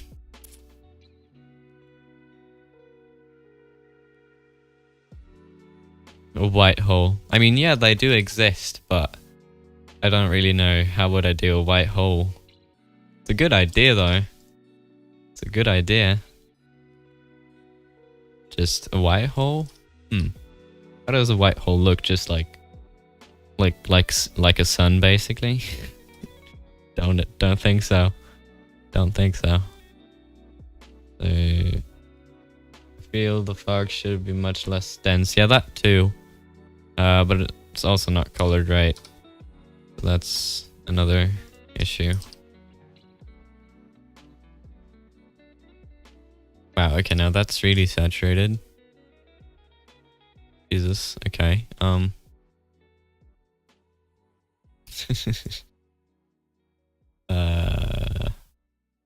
Even less red? Seriously? 12 and 24 maybe.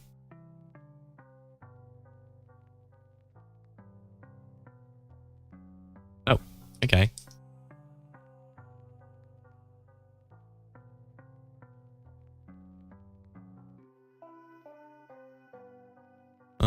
Well, a tiny bit more red would be nice. 32.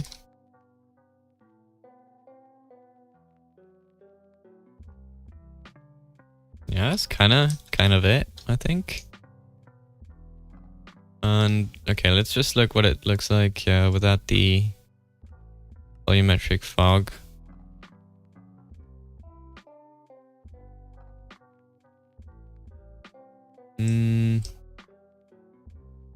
Yeah, kind of it. It's just not bright enough, and it's not bright enough. That's pretty much it. So forward lighting, and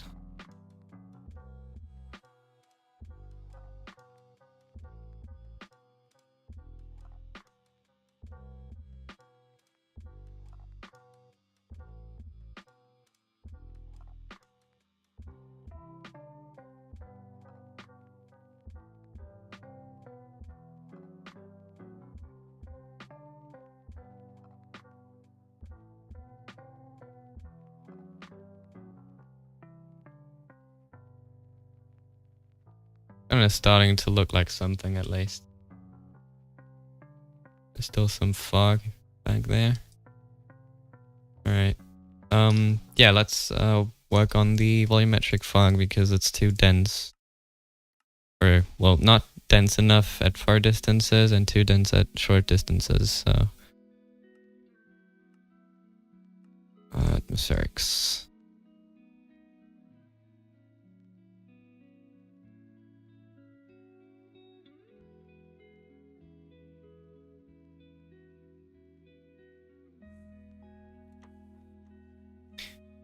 that's in composite 1. Yeah. And it's actually, like, the density is just uniform, which is stupid. So, let's, what I'm doing for the overworld, because I kind of want to do the same. Few bars. Okay, so that's what I'm doing there. Let's just paste this for now, because this is supposed to simulate my scattering. So that's for the overworld only. So,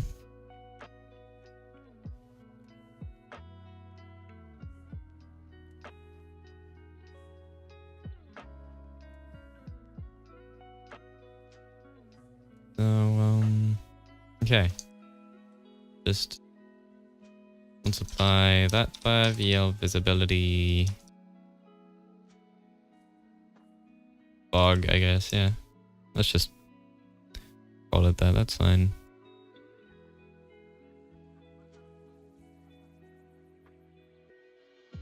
And this is already a much nicer fall off in my opinion. It's too strong at far distances, but overall it's pretty neat. And I don't know yet, honestly, how I will make it blend with the sky well, because for the overworld I'm just taking the sky color. But for this, might just actually need to apply it to the sky as well. And I don't know why that's not happening actually. Let's check. So, VL.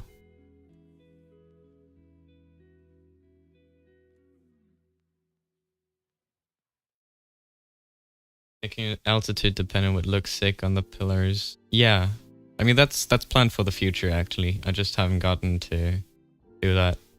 I also have the fog divided up into a hybrid for the overworld. So there's one time the rays from the sun and one's just sky colored fog, which is supposed to be Rayleigh. So I have it divided into Rayleigh and Mai. And the orange part from the sun, that I want to make altitude dependent. At least that's the plan. Maybe for the Rayleigh too. I'll see how it goes, but that's planned for the future. So yeah. First of all, I just need to figure out why this is not applying to the sky, basically. That would be mighty interesting.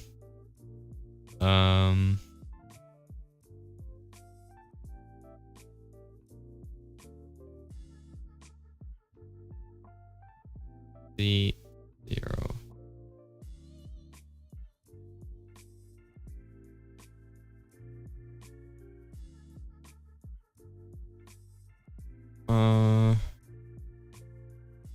Hold on.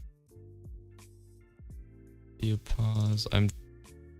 No, I just need to do this at all times. Can't do this otherwise. Okay. By the way, I think my scattering is pronounced me scattering. Really? Me scattering. I mean, yeah. Might be. For the people I've talked to,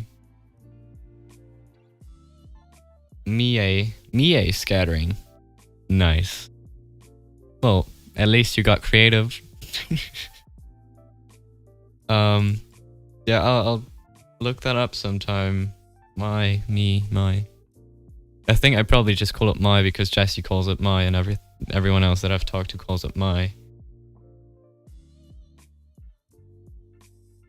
But, I mean, you know, computer graphics terminology, you never really know. You never really know.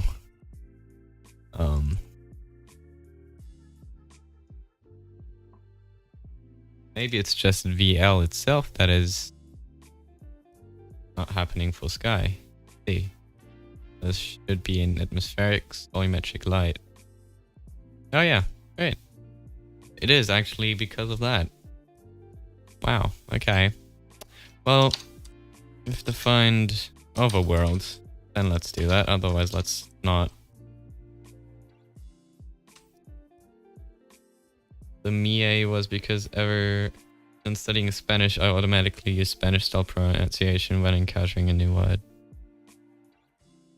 Didn't know that Spanish would call it that. Like that you would pronounce it that way. That's interesting. I never studied Spanish. I had French, but that was not really useful to me because I'm also half French. Then I had a little bit of Latin and English, obviously, but I didn't do Spanish ever. So my respect to you for learning Spanish because it does make any sense to me. Oh, okay. So now we're getting it for the sky as well.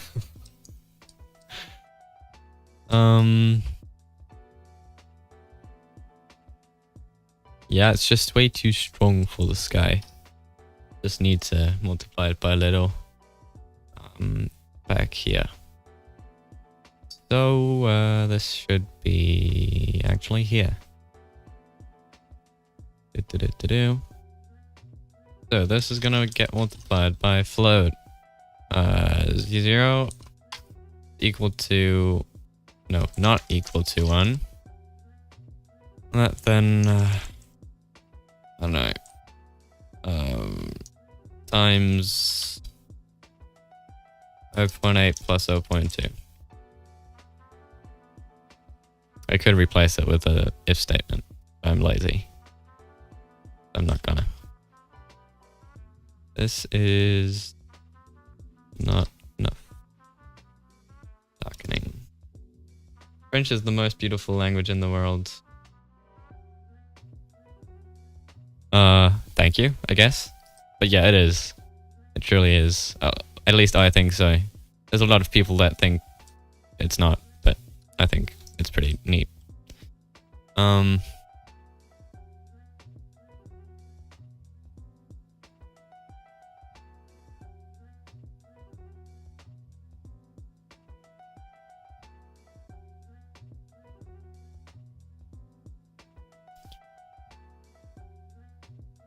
So we still need to darken it because this doesn't look like our sky just vanishes. Oh, my bad. Needs to be 0.05. Found Belmu. Yeah. Still not enough. Wow, okay, we need to really darken this a lot. Didn't think that would be the case.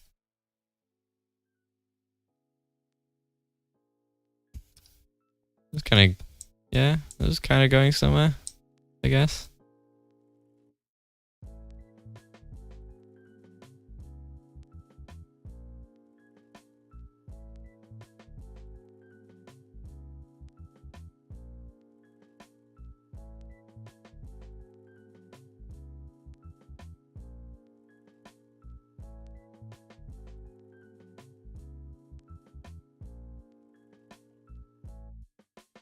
Okay, and we will need to do a min operation here because otherwise it exposes too much. Belmu's Belgian, yeah, but like the French part of Belgium. So he's basically French. Yeah, he speaks French. Okay, so he is from Belgium, but it's like the French speaking part because you also speak French in Belgium in certain parts, and he's from a part like that. So he's pretty much French, but also Belgic. So I don't know, kind of a mix of both, really. Min.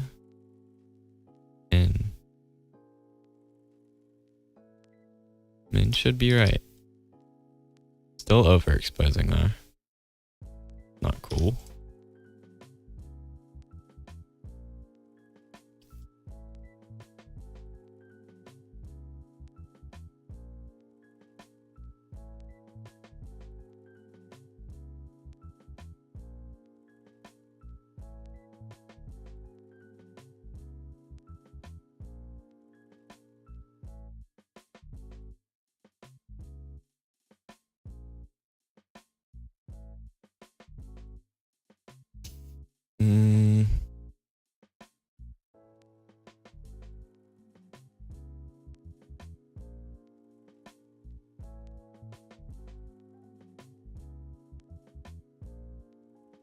France just hasn't attacked Belgium territory yet. I guess, yeah, you could say that. Putting it that way works too, I guess.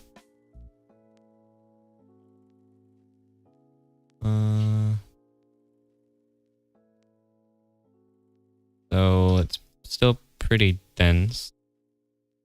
Put that to 0.7 maybe.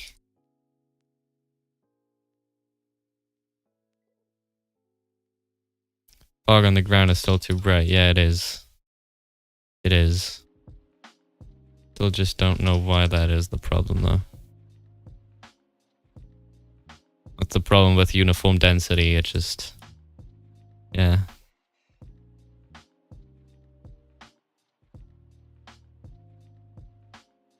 I mean, if I make the sky volumetric, like, yeah, that could be working. But for now, I think this is, decent. Alright. I'll see you. Back Eagle. Thank you for coming by. It was good to talk to you.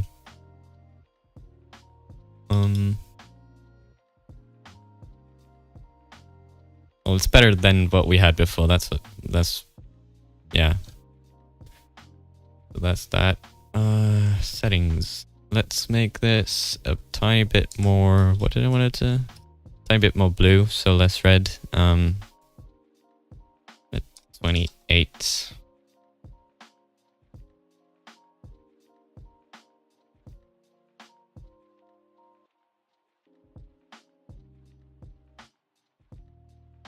Yeah, this kind of starts to look like something.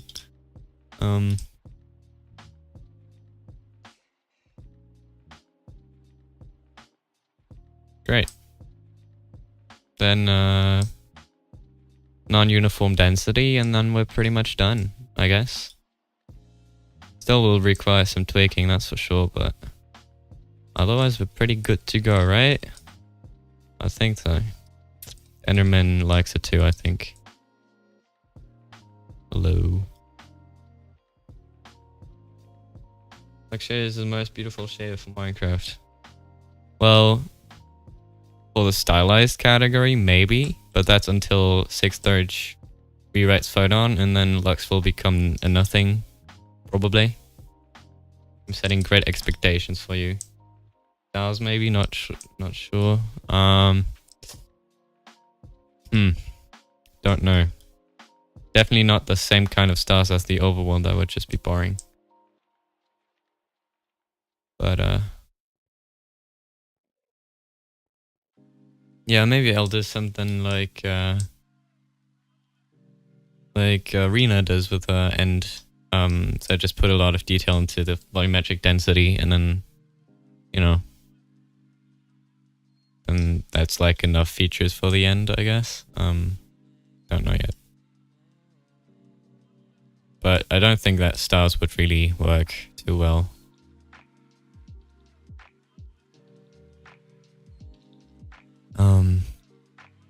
Maybe actually what you could be doing is use the same pattern of the sky as the volumetric density. That could be something. Could be looking interesting. I don't know. I guess we'll see how it goes. But I won't work on that today still, because that sounds like quite a lot of work. And I didn't do it before, so I'd probably need to concentrate.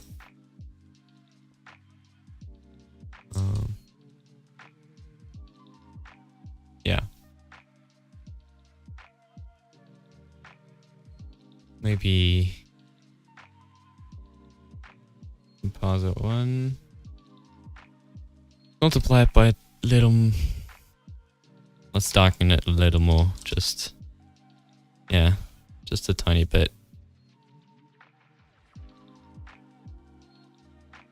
Yeah, this is more like it. Because otherwise we're losing all that contrast. That would be quite a shame, honestly. I like this better.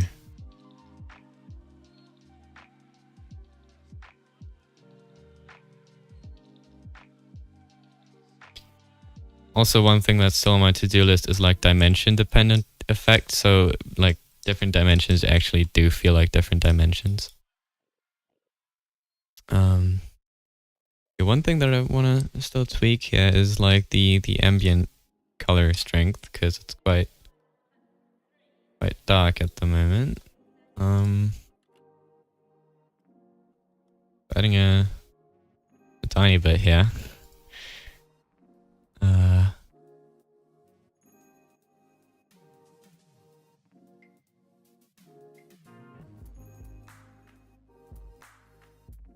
So, okay, so this in total needs to have a max value of 0.1, as I can guess.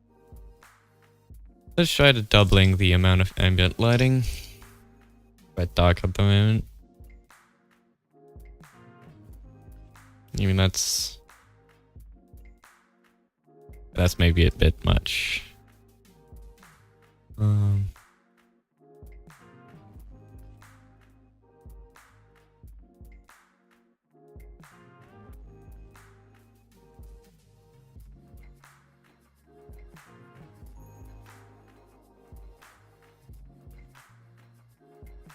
Yeah, this is good, I think. For now at least, it's alright. Might want to make the ambient color a tiny bit more saturated. So let's put the G down to 04.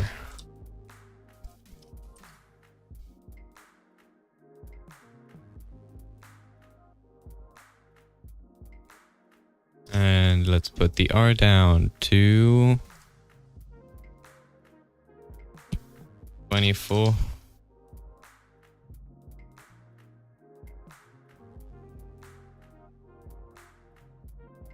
Yeah, now this looks pretty coherent. It's decent.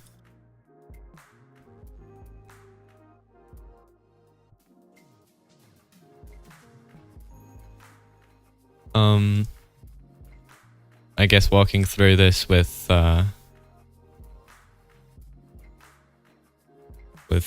manual focus could be pretty cool. Looks cool enough just like that already.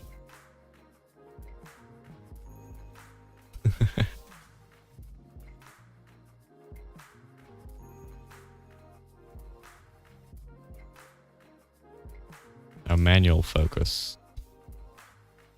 So I recently added it. Let's make good use of it. Let's apply. A cinematic experience, truly.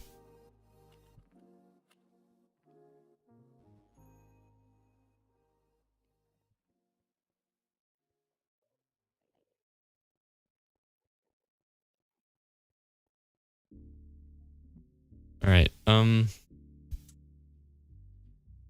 let's do a thing. We'll make the ambient a tiny bit more blue. A tiny bit too purple for my liking. There we go.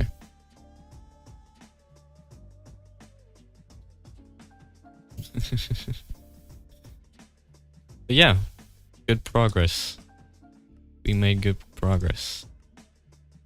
Camera settings. Depth of field strength. Let's put it to like, I don't know, something unreasonable like 40. Jesus, okay. And it's still performing well, that's like the most shocking part. It's still performing decently.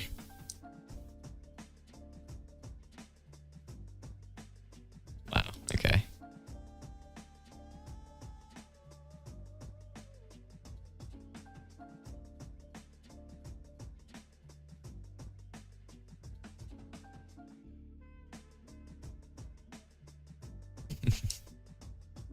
Alright. This could honestly just be like a screensaver. Could make the radius lower.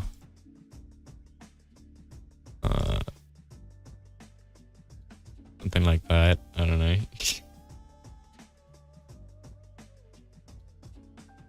Makes for a good screensaver, don't you think? I don't know.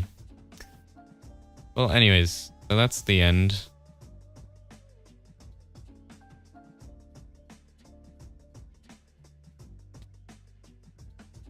I'll just push these changes immediately to the repo, so everyone downloading the dev version can use it.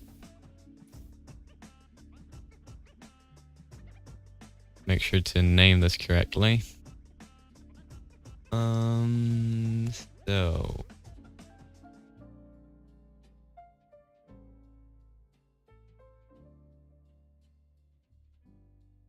and I'll just call it an end overhaul. Commit to main, push. Great. To make a Discord post. Do you think? Is that like a big enough of a feature to advertise? Alright. Let me just change the scene again. So, what am I writing? I don't know. I guess let's take a screenshot. Something to show off.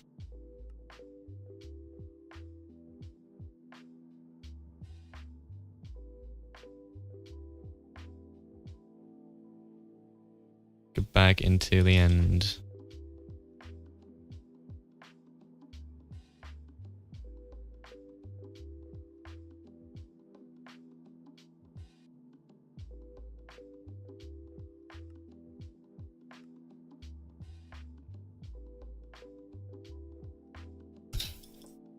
Alright, let's just summon an Enderman that doesn't move, as I won't take a screenshot in time otherwise. Here.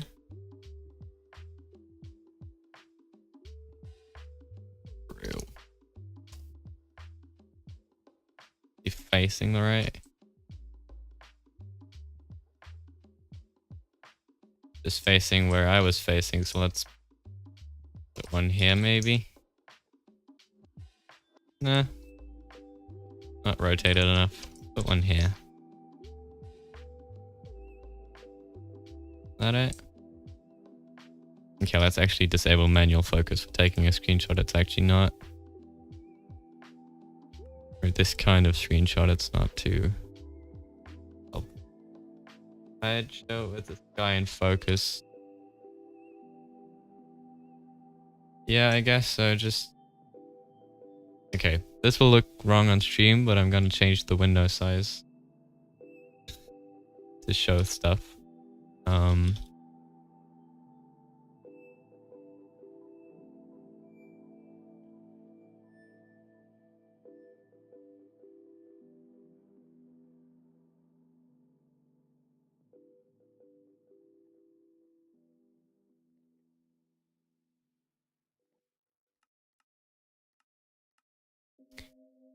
Camera manual.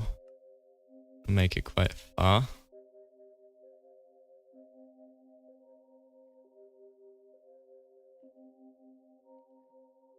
Okay, not that far. That will be great in focal. You can just change the manual focus without actually having to check if it's right. 40.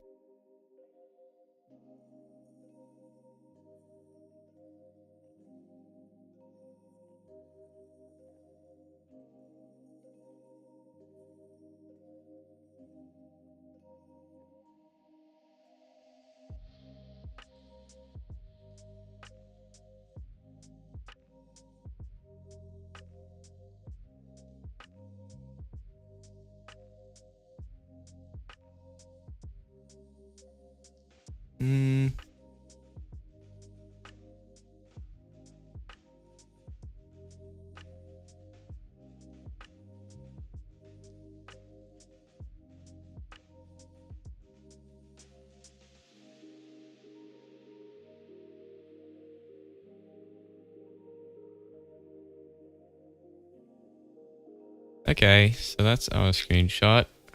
The window just goes off screen on the stream.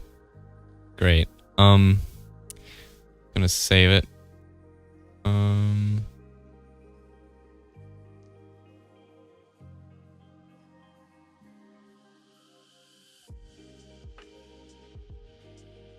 Save. Right.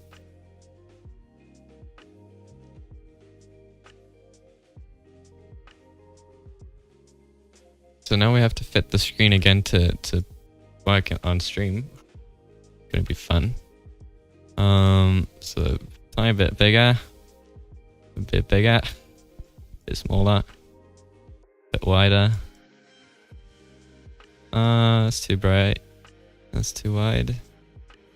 Kind of like that. Like that. Yeah, that should be fine. All right. Right. There you go. Just leave it like that. It's cut off now. Hold on. Yeah. Not. Just like a pixel. There we go. Great. No, not stream ending. Hold on. There we go.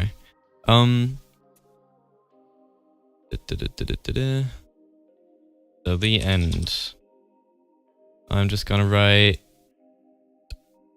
Actually, I'm gonna use the announcement channel. I haven't used the announcement channel in a good while. Well, the showcase, not the announcement channel. Showcase would be a.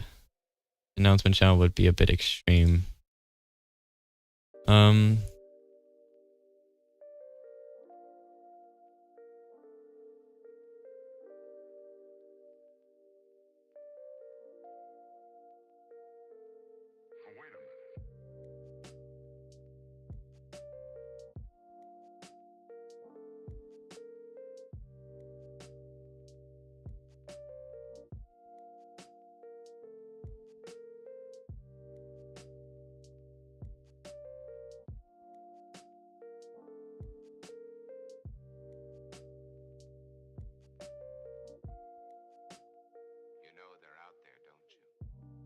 All right.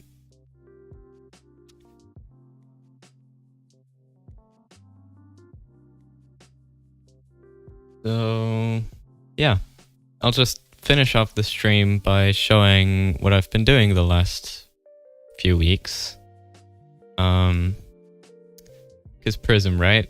Prism. That exists. There you go. So Prism. Let's go to my workspace. Actually, I don't know why I switched the workspace. Because I've just created recently a workspace in VS Code where I have all my shader packs that I'm actually actively developing. Currently it's just 2. But I have everything in place, so if I need to copy code from one shader pack to the other, that's pretty neat. But yeah, Prism. Let's open Prism.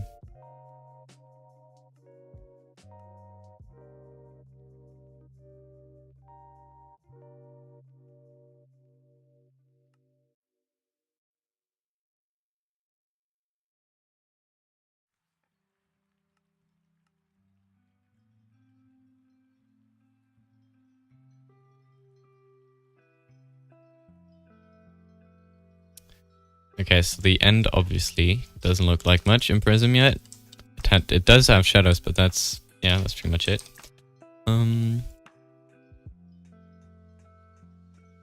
There you go. So Prism, right? Time set. No.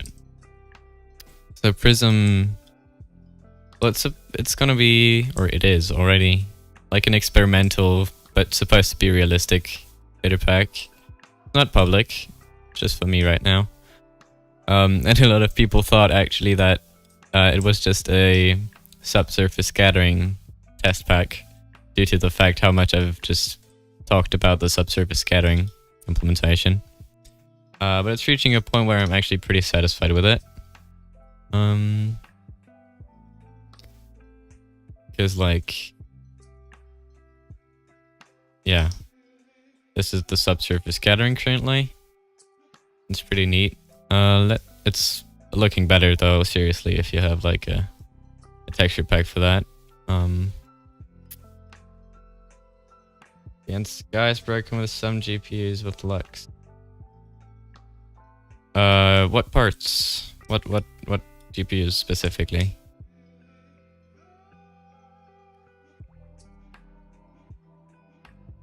So yeah, okay, so right, normal mapping, we have subsurface scattering. One of the most well, I was really working on subsurface scattering the most. But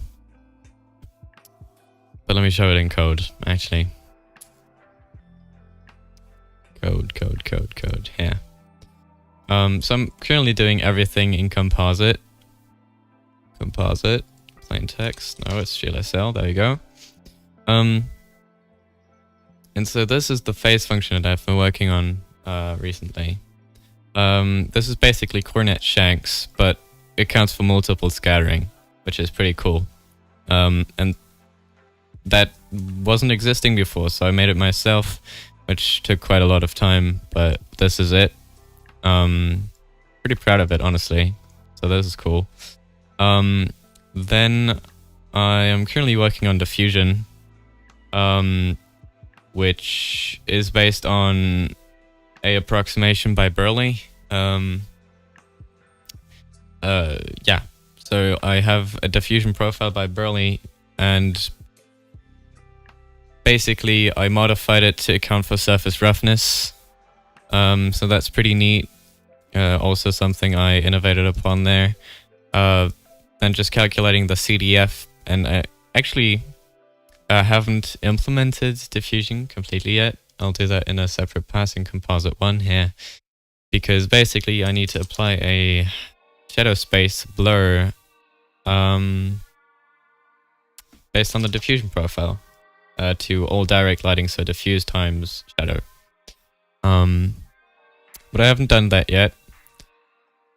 Generally though, I improved a lot of things. I made Lambertian energy conserving by using Fresnel. I made Hammond use complex Fresnel instead of the like approximation. And yeah, just general cleaning up things. I fixed some stuff with PCSS. I did get started on the atmosphere, actually, because I started using Julia for pre-computing like generally stuff for atmospheres. So we have the transmittance slut in Julia. That's already implemented. And then I'm working on the multi-scattering one currently, but I am still to work on that. So that is making progress. I modified my Fogle disk script to also have the option for unscaled Fogle disks, which basically all it does is, hold on, why doesn't this work? All right, I need to CD. Do I need to CD somewhere?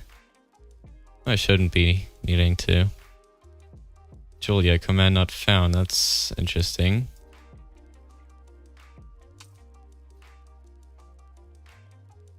Well, okay. That is indeed interesting.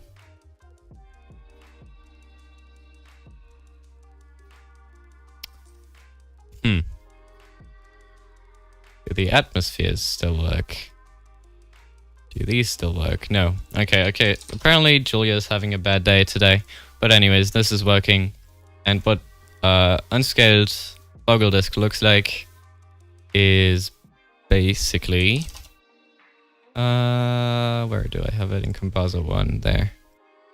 This is what an unscaled Fogle disk look like. So it's basically the directions or the offsets are normalized, and I'm storing the radius, so basically the distance to the center, in a third component, which allows for importance sampling with Fogle disks. So that's pretty cool. And I'm gonna do that later, but that's not implemented yet. But as you can probably tell, I am putting quite a lot of effort into the direct lighting pipeline already, and I'm developing some new techniques as well. So it's supposed to be realistic, but it's taking like development effort. Is being put into innovation quite a lot. That's why it's taking so long to get to a certain point where I say, well, yeah, now the direct lighting pipeline is done. Because there's always things to improve. But I'll eventually move on. The actual material rendering is pretty good now, except the fusion that's still on my to-do list. But otherwise, it's pretty good. And then when I have the atmosphere implemented, I'll move on to indirect lighting, which I will either use RSM or SSGI for. Only problem is I can't do voxelization because on my hardware, image store is not working, basically. So I would have to do it in geometry shaders, but with geometry shaders, I would lose a lot of compatibility. I uploaded the screenshots of the bug on Discord. Yeah, hold on. Take a look.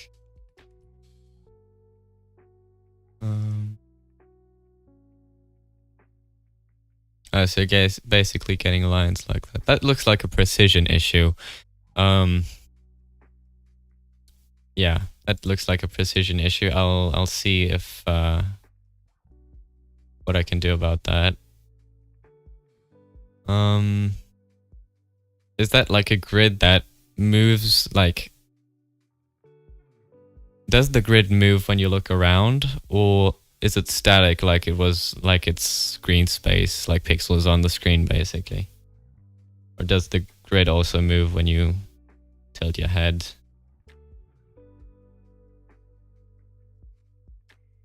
Because yeah, that would be interesting to know. But that's fixable. Static. Okay. Huh. Well,